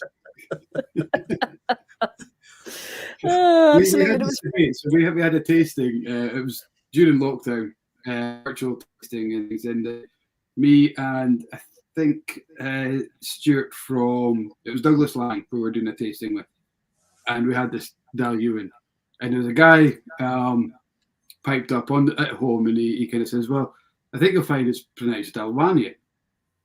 And both me and Stuart, is he taking a piss here? My daughter's doing Gaelic at school, and this is how she is pronounced. And it's to do with is it the green corner of the green field or green? Green Vale or Green Valley or Green Field. Field is, I think, the strict sort of how they translate it. But Uanya is green. I mean, she's absolutely not wrong. It's about the only thing I remember from Gaelic at school. We did get taught Gaelic in primary school here, and colours and numbers. That's about my limit. Uanya. We never said Dalwanya. So me and Stuart, kind of to appease this guy, we just for the rest of the night called it Dalwanya. And I always felt my fingers coming out like this. The one, it sounds like I think that sounds very Italian or something. I think there's too much of a W there rather than a U. Daluanya. Daluan. I'm going to have to relearn. Man from Del Monte. Just trying to think what other ones there are, but yeah, there's enough of them out there, isn't there? And it's funny because I was speaking, I think it was David Brodie, who I know quite well from Bunnahabhain, ripping a little bit how easy it is to say Portintruan. And I thought, you've got invisible V's, you've got BVs in your... I'm like, at least we've not. I mean, I don't know. So yeah, I quite like it. A challenging name on a whiskey, I think, it's pretty standard. It would be wrong to make it too easy for people. Absolutely. I think the Gaelic language was definitely invented by people who were either dyslexic or drunk, but more likely both.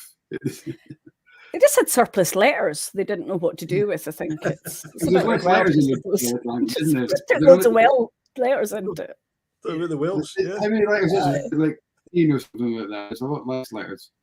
Aye, ridiculous. Language. So just chuck two together to make another one. And it's well, that's it. I mean, that's it. There's no V, so obviously BH. Obviously BH is a V. So, but absolutely, Kat's saying there about Glengarry. I mean, that's a classic. I mean, Glengarry. I mean, everyone's like Glengarry. Surely that's what that's called. So why would it be Glengarry? Bonkers. That's. I mean, we obviously get that one the most because that's our our local distillery, and people were, oh, I was at the Glengarry distillery, and you were where? So you've actually been there, and you're still pronouncing it like that. It's like, okay. But the thing is I think I had a teacher at school that was called Miss Garrick, and it was spelt like that. Yeah. And that's how it was. And then is there not a hat that's no, that is a Glengarry, is it? That is a Glengarry. But she was Garrick, and it was definitely spelt that way. So yeah. It's a Glengarry hat, but it's G. It's a Glengarry, it's not quite the same. You've got to remember, I live in Aberhurder, Georgie. That's pronounced Foggy Loan. Well, there you go, exactly. We had fun in the road with the tour today. We went past Fingen. So the two guests were from Gateshead down in Newcastle. And so I was like, what do you think that sign says? Oh, it took them a while to... So they settled on Finzean. I was like, oh no, it's Fingen.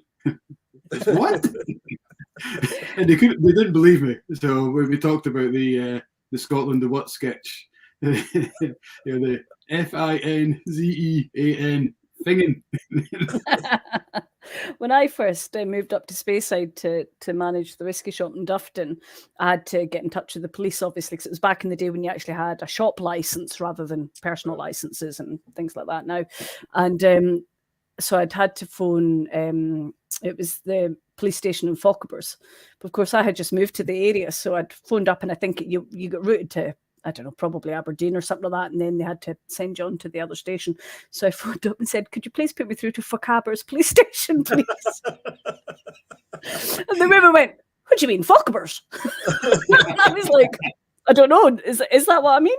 And she was like, I think you mean Fochabers. I was like, all right, okay, can you put me through to Fochabers, please? Can I go through to Fochabers police station, please? I never called it that again, but it just made me laugh so much. I was like, all right, okay, Fochabers. Yeah, pronunciation is fun, isn't it? It's Finechty up on the coast. It's spelled Findochty, Findochty, and I with friends one night and this chap just happened to say about he's going up to visit his mother-in-law up at Findochty. I went, Findochty? You mean the Laird of Findochty? Just complete. He's like, that's what it's called, isn't it? No, it's Finechty. It's not. It's Findochty.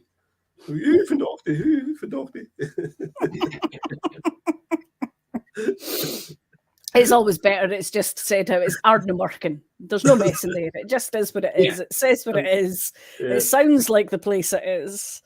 I remember Neil and I were up there to the distillery a few years back and just absolutely laughing our heads off driving up there. Just it's one of those roads that you get around a corner and there's another corner, and it is just absolute madness. And the two of us were just absolutely could not stop laughing because we were like, this road is mental. And then about a year later we decided then to do it in a motorhome. I was like, because it wasn't enough to do it with the car the first time. We thought we would go up with the motorhome the next time. If you got fed up, you could just pull over and sleep. Oh, well, it was November. We tended not to go out when it was too busy in the summertime because it just, as you can imagine, Neil works at the airport, so he's used to driving fire engines and things, so he's going to bother driving big vehicles. So actually other road users really annoy him quite a lot when it comes to these things. So, but you just are absolutely laughing your head off on that road because it is just crazy. It's one of the craziest roads I think I've ever driven on, and it is just amazing. But then, of course, you get to the end, and it was funny because we'd gone down from Fort William, and later on that day I took a photo of a seafood platter in the Fishnish Hotel in Tobermory, and my mother was just like, how are you in Mull? You started off in Fort William, and I was like, it's not a holiday if we don't get a ferry somewhere, you know. So it's amazing that you can just sort of nip about in that area. Absolutely brilliant. But I was there a couple of years. I was there a couple of years ago, and that road, as you see, you go round a corner, there's another corner. But my brake disc decided to fail, so I was driving with all the way along that road as well. So you can imagine how awful that was. Yeah, horrific. Absolutely grim, because it's just you're just juking in and out constantly, and it's all overhanging as well, you know, so you can't see anything. It's all I mean, it's beautiful, it's absolutely beautiful. And don't get me wrong, I wasn't ever allowed to drive the motorhome, so I always benefited from that, I have to say. So we went to the distillery, had a whiskey taste, and Neil had to keep driving us, and I had a little nap.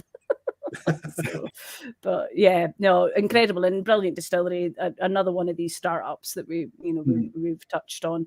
The guys there are absolutely fantastic. I've known Alex Bruce for a long time, back in the days when he used to come in to get us by the Adelphi stock in the shop, when I was up in Dufton. So absolutely great guy, and really interesting things that they're doing there. And I think I've got a couple of bottles open downstairs of what they're doing. So yeah, definitely tracking their progress and keen to see what they're doing.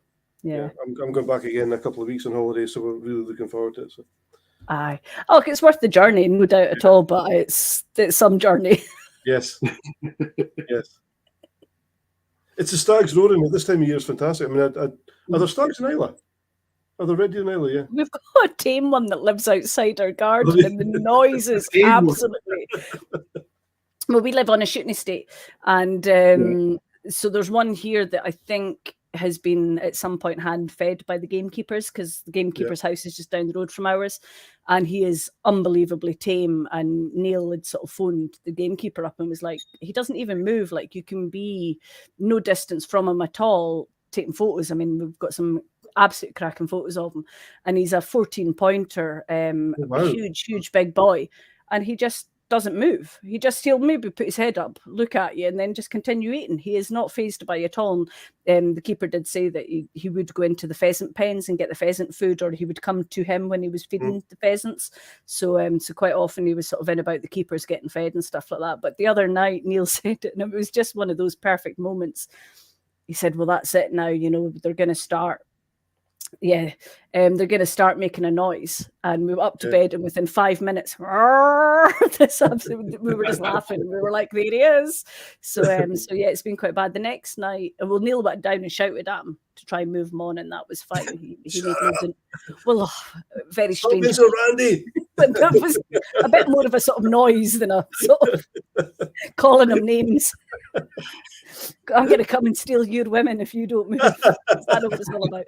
So, but the next night, I think Neil was woken up quite a lot with them. I'm quite a deep sleeper, but yeah, it's quite noisy just now. Funny enough, Kat saying there about them swim between the islands. We were out in the boat. There's loads of wee islands just off of here. And it's sort of a wee group of islands at Churn, it's called. And we were out in the boat, I think in the last about 3-4 weeks ago, and there was a stag way out on one of the islands, and they do the swim between the islands, especially if they get a sort of, but they try and drive their harem. Once they get their harem established, they're trying to get their harem away from the rest of them. So they will take them to quite isolated places. So they will swim them between the islands and try and sort of get them away from the other guys that are about the place. So there's a lot of that going on just now. God, imagine if we had to do that now. Get 14 women into the sea. I was about to say, when were you doing it? I love the way you said, Russell. Do you imagine having to do that now? Like that actually was part of your courting ritual back in the day. Like, do you remember doing that? It's like Jim Smith, the comedian, the farmer comedian, when he talks about being brought up in the farm, and the first time he was ever in a disco, and this hen night came in. There was about 20 lasses, and he's like going, that's doable. So not the one where he goes on about it with the jeans, the dye running in the jeans, and it's a bit like having sheep dip. The mark on the back. That's right. Something else. He did some diversification this year that you could go and do farm tours. So Neil actually bought that for my Christmas present. Oh, brilliant. We went and toured his farm in July one Sunday. Yeah. It was absolutely phenomenal. We got to meet him. We got to meet his mum, who was a cracker. She was great. She's got relatives over in Jura, actually. Neil knew her relatives. Yeah. And we met his wife and his wee baby, and it was absolutely brilliant. What a lovely guy he is. Absolutely great. I think he was playing Elgin at the weekend, was he not? Yeah. I would say to everyone, go and look at the farm. It's absolutely brilliant. The Hills Have Eyes tours, isn't it? That's it. Yeah. His sister does the Walter Gregor. Do you know the Walter Gregor tonic? What's that? The Walter Gregor tonic and the summer house drinks. Oh, I don't think so. No, it's up near us, and so his it's his sister Claire who makes the tonics. Oh, I do know. Yes, he did mention this, and I think we tried it somewhere.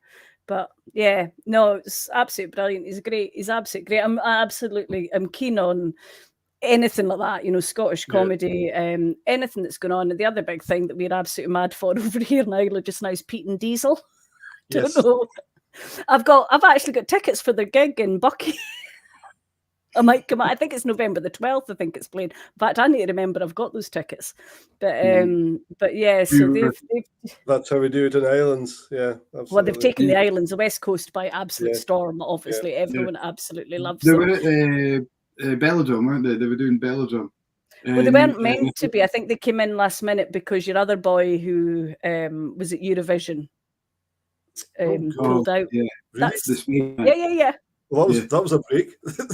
Absolutely. That's a lucky break for Belladrum. We had friends over doing Belladrum. They do it every year, and they say, you know, you're in Scotland when Pete Diesel outsell Emily Sandy. Bigger crowd. I think they were both in at the same time, and Pete and Diesel had a bigger crowd than Emily Sandy had. I don't know if she's Scottish as well. She's local to us, but over that side of the country was they were all for the Pete and Diesel. Oh, I think the first sort of big festival they played, they had to shut the tent down because people just went absolutely mental for them. And I remember we went to see them. It was just before first shutdown back in those days. We went to see the Badlands gig. So that was the big thing, was them getting to play. And in fact, they'd booked to play somewhere else. Bouncy floor. It was absolutely phenomenal. Amazing. There was a whole pile of us. So there was about 4 of us out from Islay. We met a couple that we know from Campbelltown, friends from Tyree. So we all met. In fact, most of us went on to a holiday for a week in Poland afterwards, but we went to that gig. We were walking out from the Badlands up to where we were staying. And it was around the time that Celtic Connections was on. It was about January. So there was a lot of people around doing sort of different gigs and all that. And there was this older couple that came up to us in the street and they said to the boyfriend, have you been out to see something good tonight? And our friend Callum from Tidy went, we've been to see the best thing that hit the Western Isles since electricity.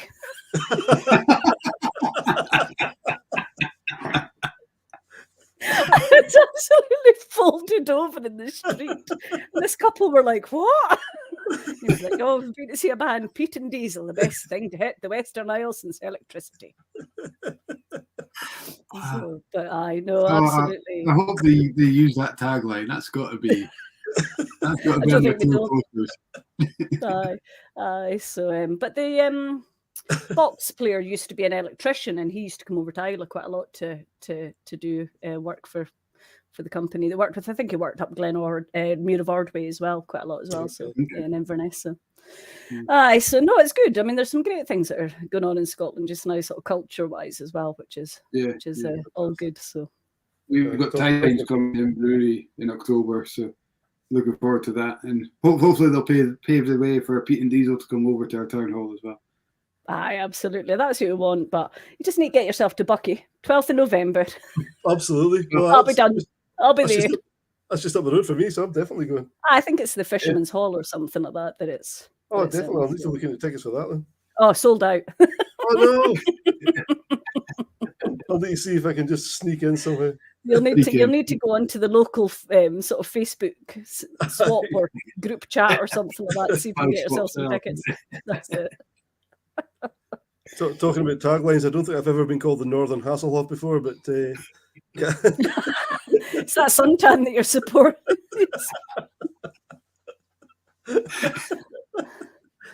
She gave us that chain. I'll need to just open my shirt up every night I come on these chats. Just don't turn up in the shop like it, Russell.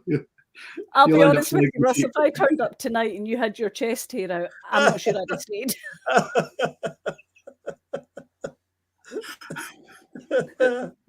Oh dear. Anyway, I think we've diverted the conversation. Good Blether. So yeah, whiskey. Hi. What's that? What's that again? I've forgotten. It's been so long since I made it. This is what happens when you drink it. That's exactly why you should drink it.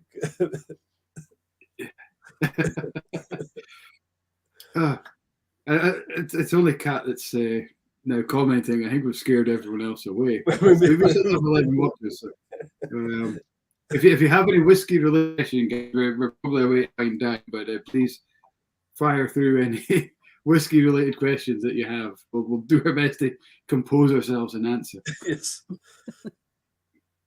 If you want our Northern Hasselhoff to come round and save you as well, I'm sure we can arrange a private team. I'll need to get one of these things that there's a shiny thing out of your teeth. You guys were saying earlier on it was quite a busy week in the shop. You've had quite a lot of releases coming in. What's sort of exciting you about what you've had come in this week? So the Glenallachie, the Future, the 4-year-old from Billy. So that was the first 100%. I think it's probably the first that we know of 100% genuine Billy barley to bottle, where he's brought it in, distilled it, matured it, and released it himself. Because we know a lot of he's moved from distillery to distillery, taken over the stock, finished it, vatted it, or whatever. So that was kind of the end, the last part of a very exciting trilogy, celebrating his 50 years. We've had the latest from Adelphi, and they're alongside the cask strength Hard and American, which I haven't seen physically yet because I've been out on tour for the last 3 days. So I think all the Adelphi's been in and gone before I even had the chance to see the boxes. Packed a few yesterday, yeah. Yeah, and the other one was the Tormore Distillers. They came in today or maybe yesterday, but they'll be going online tomorrow, I think. So, and that's the distillery. Well, obviously it's different, but they've got the distillery near Perth. Aberargie. I went there, funnily enough, with Sukhinder and Ollie last November. Yeah, it was one of those. We sort of went up. We went to Brora. Oh. The only way I was getting in was to be invited with Sukhinder, I think. So I'd worked on that project when I was working on the Portellum project, and but we nipped in there on the way back down south, and it was fantastic. Great wee distillery. That Morrisons have got there, and of course a real sort of distilling dynasty family, you know, from the background from here on Islay as well. So really interesting to see what they were doing down there. They were really gracious with their time and showing us around. It was really nice. It's a nice little strip there now, because I mean, if you're going to go to, well, I don't know if they're ever going to have visitor facilities or not. I guess maybe potentially not, but you've got Aberargie, then you've got Lindores just along the road as well. So fantastic visitor experience at Lindores. Lindores is brilliant. We went there again. It must have been before pre-shutdown, but the reason I keep saying that is because Neil and I collectively have actually only been off the island probably, I think, twice together since. So we're still tentatively dipping our toes in it. And funnily enough, the first trip we went over just to Arran and went to Lochranz and Lag, and we went to Campbelltown, we went to Glen Scotia and Springbank. So the first trip we did was 4 distilleries anyway, so it'd been a while, but it was really, really nice. But Lindores is a cracking experience, really, really, really good. And again, good ex-Diageo contacts there, so a great place to go around, and I think the experience was done really beautifully. Really nice and in keeping with the history and the story that they're telling there, which I think is really interesting. I think they found quite a lot of quite interesting old whiskey archaeology. I think so. So I think it's quite an interesting setup that they've got there.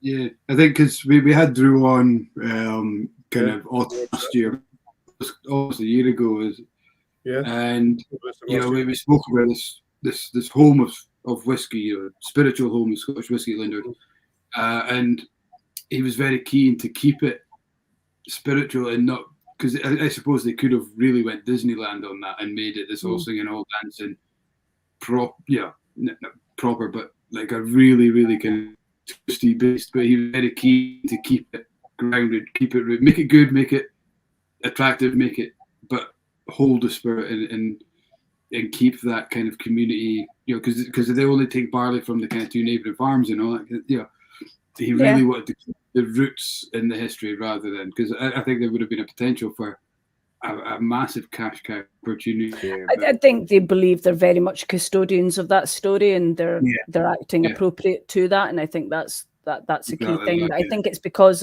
partial private ownership makes a difference there. I think in what they're doing, and I think that as I say, I think it's very appropriate to that story and keeping it the way that they are. So I thought it was beautifully done. I thought it was really nicely laid out. I thought the sort of part of the visit experience that you can walk around yourself, because again, as we touched on earlier, not everyone wants to sort of do the all singing, all dance and sort of experiences. They may just want to go in and have a sort of look around and self-tour elements. I think today are really important. I think they've done that really well. That big table that they've got with all the sort of stuff that you can interact with, and I thought it was really lovely. And if you did do the tour, then the room that you end up at the end, which is, I can never say this word, apothecary. I can never say it, but it's all I think it's really nice, and it's set up in that story of what traditionally would have been getting made in that area. And I think they've done a lovely job. But I think the Cabrach have got quite an interesting similar story that they could be telling as well for that area. Yeah, I think there's some really interesting stuff there, and I believe there's some really interesting whiskey archaeology going on just now in the north of Scotland as well. We're quite lucky. We've had a lot of archaeologists come to the island on and off. Part of it's work that we started in the time that I was at Lagavulin with Denuvig Castle.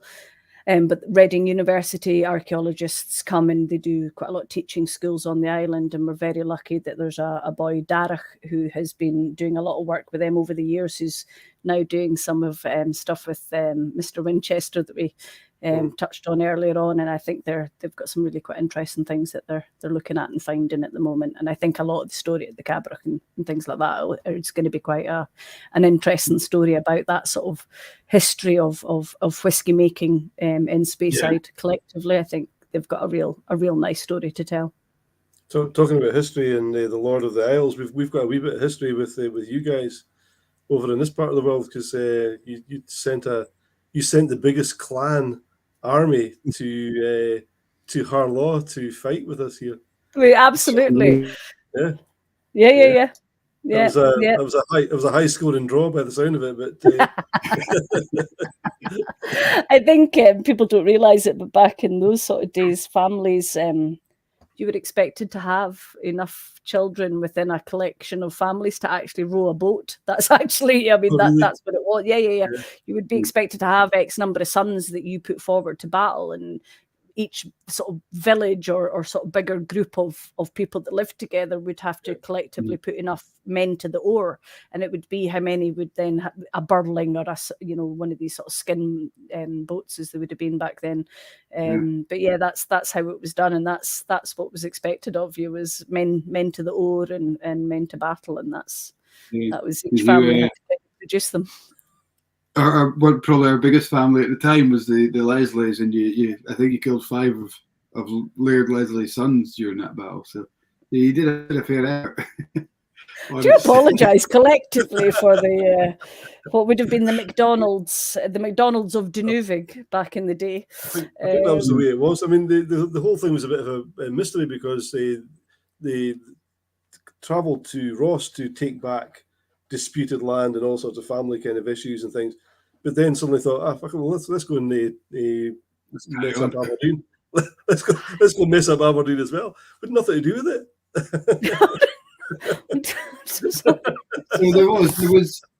There was a marriage issue, wasn't there? In Ross, Ross, yeah. So it was Ross, yeah.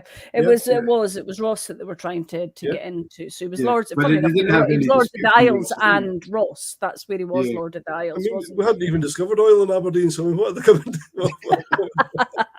But you're right. It would have been some sort of family claim or a claim because of marriage, or that sort of thing. I only know all about this stuff because of my watching of obviously House of the Dragon. Well, indeed, absolutely. I understand now. It's okay. We could drift off the fight, didn't they? But the Rothshire was just like, we've got no qualms. You could take it. So Donna was like, well, I was looking for a fight, so let's go to Aberdeen and get a fight over there. To be honest with you, I think that was where the downfall started, was that overstretching themselves into these areas and not really looking after what they were doing on the West Coast. And that was kind of the start of the downfall for them. But yeah. No, there was a lot of men from Islay that often fought in many battles in Scotland. It was a big thing, definitely. But going back to what you were talking about, when you're doing whisky tours or you've got people for a period of time, rather than just, distilleries are fantastic. It's absolutely wonderful to do that. But if you can actually then go and spend a bit of time in the area and talk about a bit of the history with a dram in your hand, it just adds the whole thing up. And there's fields of barley all round about you while you're doing that. It's just great. Yeah, I think it adds to that bigger understanding of why. People today are like, Islay, it's this, amazing place for whiskey and all the rest of it. But you've really got to understand why. Well, why would that be? You know what I mean? Why out of all of the islands was Islay the place? And it was ultimately goes back to the story of the Lords of the Isles, and actually pre that story as well, which was the fact that the island was very fertile, but also because of its prime location in that channel. As well. So that's where it was a great stopping off point. But then, of course, once you had the sort of the Lords of the Isles and then that sort of marrying into Antrim in Ireland, that's where that journey of whiskey came, and it wasn't going to, your rulers in big castles on the mainland, because we didn't even actually think they existed. We didn't take any notice of that. It was more to do with the families that were marrying together here out on the West Coast in Scotland and Ireland. And actually it was about sort of that those sort of partnerships and relationships and what would have been medicine, no doubt, as it came in, eventually showed that you had power. You had enough excess that you could distill your leftover grain. And then eventually over time that evolved into where we are today. But it certainly, I think, we used to always talk about, Islay and Lagavulin, obviously, because of Dunuvig being the birthplace of Scotch whisky. Now, we're not the only people to have that story, but, we certainly don't let it get in the way of telling it if other people have it, It's the same way as that Columba landed in Scotland in at least 10 different locations at the same time. So, you don't sort of look too far at it. But so I think there is. I've definitely got that story next time I'm at the doctor and he tells me I drink too much. I'll just say, it's just leftover medicine. It's all right. Absolutely. But I think it helps to give people that sort of understanding of what the bigger picture is and how that sort of links to where we ended up today with all these sort of amazing distilleries that are. I'm going to switch you just now, Georgie. Sorry, just to. Just from their previous battles of Islay and the like, we're going to a potential forthcoming battle of Islay. This comes from Ian Bruce watching on YouTube. Does Georgie think that Nick Offerman can be enticed away from Lagavulin with Portintruan? Only if you pronounce it correctly. Yeah. I think it's probably unlikely. I'd like to think so. I'd like to think that he would still want to come and say hello. You invite him over, really. Absolutely. Start a wee campaign. It would be nice, but you have to respect that he has picked Lagavulin after all. There is absolutely no fault in his taste whatsoever. But I'm not. Have to move on. Yeah. Does he have a son? Does Offerman have a Offerman Junior? I don't think he's got any kids. No, I don't grow think up so. With. It reminds me, Mike. I'll tell you this story, and then better watch the time. I'm on a plane in the morning. I once had a question set through for an interview with an Italian publication, and it got. Someone already down in London looked at it, and it was someone I was very close to and very friendly with in the company. And he sent it up to me, said, "I'm only sending you this so you can have a laugh at it. I've already gone back to them and said that you will not be answering these questions." The first question was, Lagavulin, is it a family business? Do you have no son? Do you have no brothers? The second question was, are you married? Do you have any sons? So you're a woman, you must have inherited this, and it must be because you have no brothers. And do you have any sons that you can pass it on to when you're finished? That's what that reminded me. I was like, I will not be answering these questions. You're absolutely correct. Yeah. Like were they trying to marry you off? Were they trying to marry you off? I don't know. Maybe they had a son that they want. That's actually. I never thought about that angle. Oh goodness, I've maybe missed out there. Or you. Indeed. Oh, fantastic. So a last question, and just a fairly safe one. Having sort of travelled about a bit, does it feel Isla's home? Are you home? Oh, 100%, yeah. I mean, when I came back here in 2010, at that time, I didn't necessarily think it was going to be forever. You know, I mean, I was, I obviously was coming back to Lagavulin, and I was, coming back for a period of time, but it wasn't necessarily in my head that was forever and ever, going to be it. But very, soon after that, I realised that there was absolutely nowhere else that I would want to be. So no, it's definitely where I plan to spend the rest of my life. I'd just fallen back in love with the place so much, in a way that you never appreciated when you were a kid, and you sort of you come to realise it. And it's not about the whiskey and the distilleries. I mean, obviously it's incredible that I get to do this job here, but actually, living on Islay, it's an incredible place. There's not a day that, I have to say Neil and I probably were the least affected people by lockdown and everything that has happened, and really awful situations that people were in, but really we were so blessed to be here during that period. And there's never a day that you don't appreciate what's around you and the surroundings that you live in, and you don't get bored of the same view because actually it's different because it's just been raining, it's just about to rain, or so no, it's pretty settled here. Or something, So no, we're incredibly blessed by where we live. So okay, well, listen, thank you so much for coming on and chatting to us. I feel even more fortunate. I felt so fortunate just bumping into Ollie when I did doing a tasting. It was the most bizarre occasion, and wonderful chat with Ollie, and through Ollie getting to meet yourself and having this chat again. So absolutely fantastic. Can't wait to get across. I've never been to Islay. There you go. I am going to come, and I can't wait to come across, and I'll hopefully catch up with you when we do that. Will you be most welcome? Neil's just let the bloody dog in. Well, excellent. We're huge dog fans at the Invalidity Whiskey Shop. So warm the bed for you. There you go. Absolutely, let's just rub herself all over it. So very good. Thanks very much for coming on, Georgie. Listen, hopefully, if you get to go to your dinner tomorrow, hopefully you enjoy that. But it doesn't sound like it's maybe going to happen this time around with the weather. But well, you never know. The plane's gone in worse, so we'll see. Absolutely safe travels if you go, and we'll hopefully speak to you soon. It was lovely to meet you both. You both be very welcome in the next time I'm up. That way, I'll definitely pop along and see what's on offer. Can you hold on? Just stay online for 2 minutes after we go off live, just doing a little catch up. But just for the guys that have been watching, thanks very much again. Brilliant crowd in tonight. Brilliant conversation. It's been a fantastic laugh. Kat had to go away to sort the kids for bed, just saying it's been too much fun.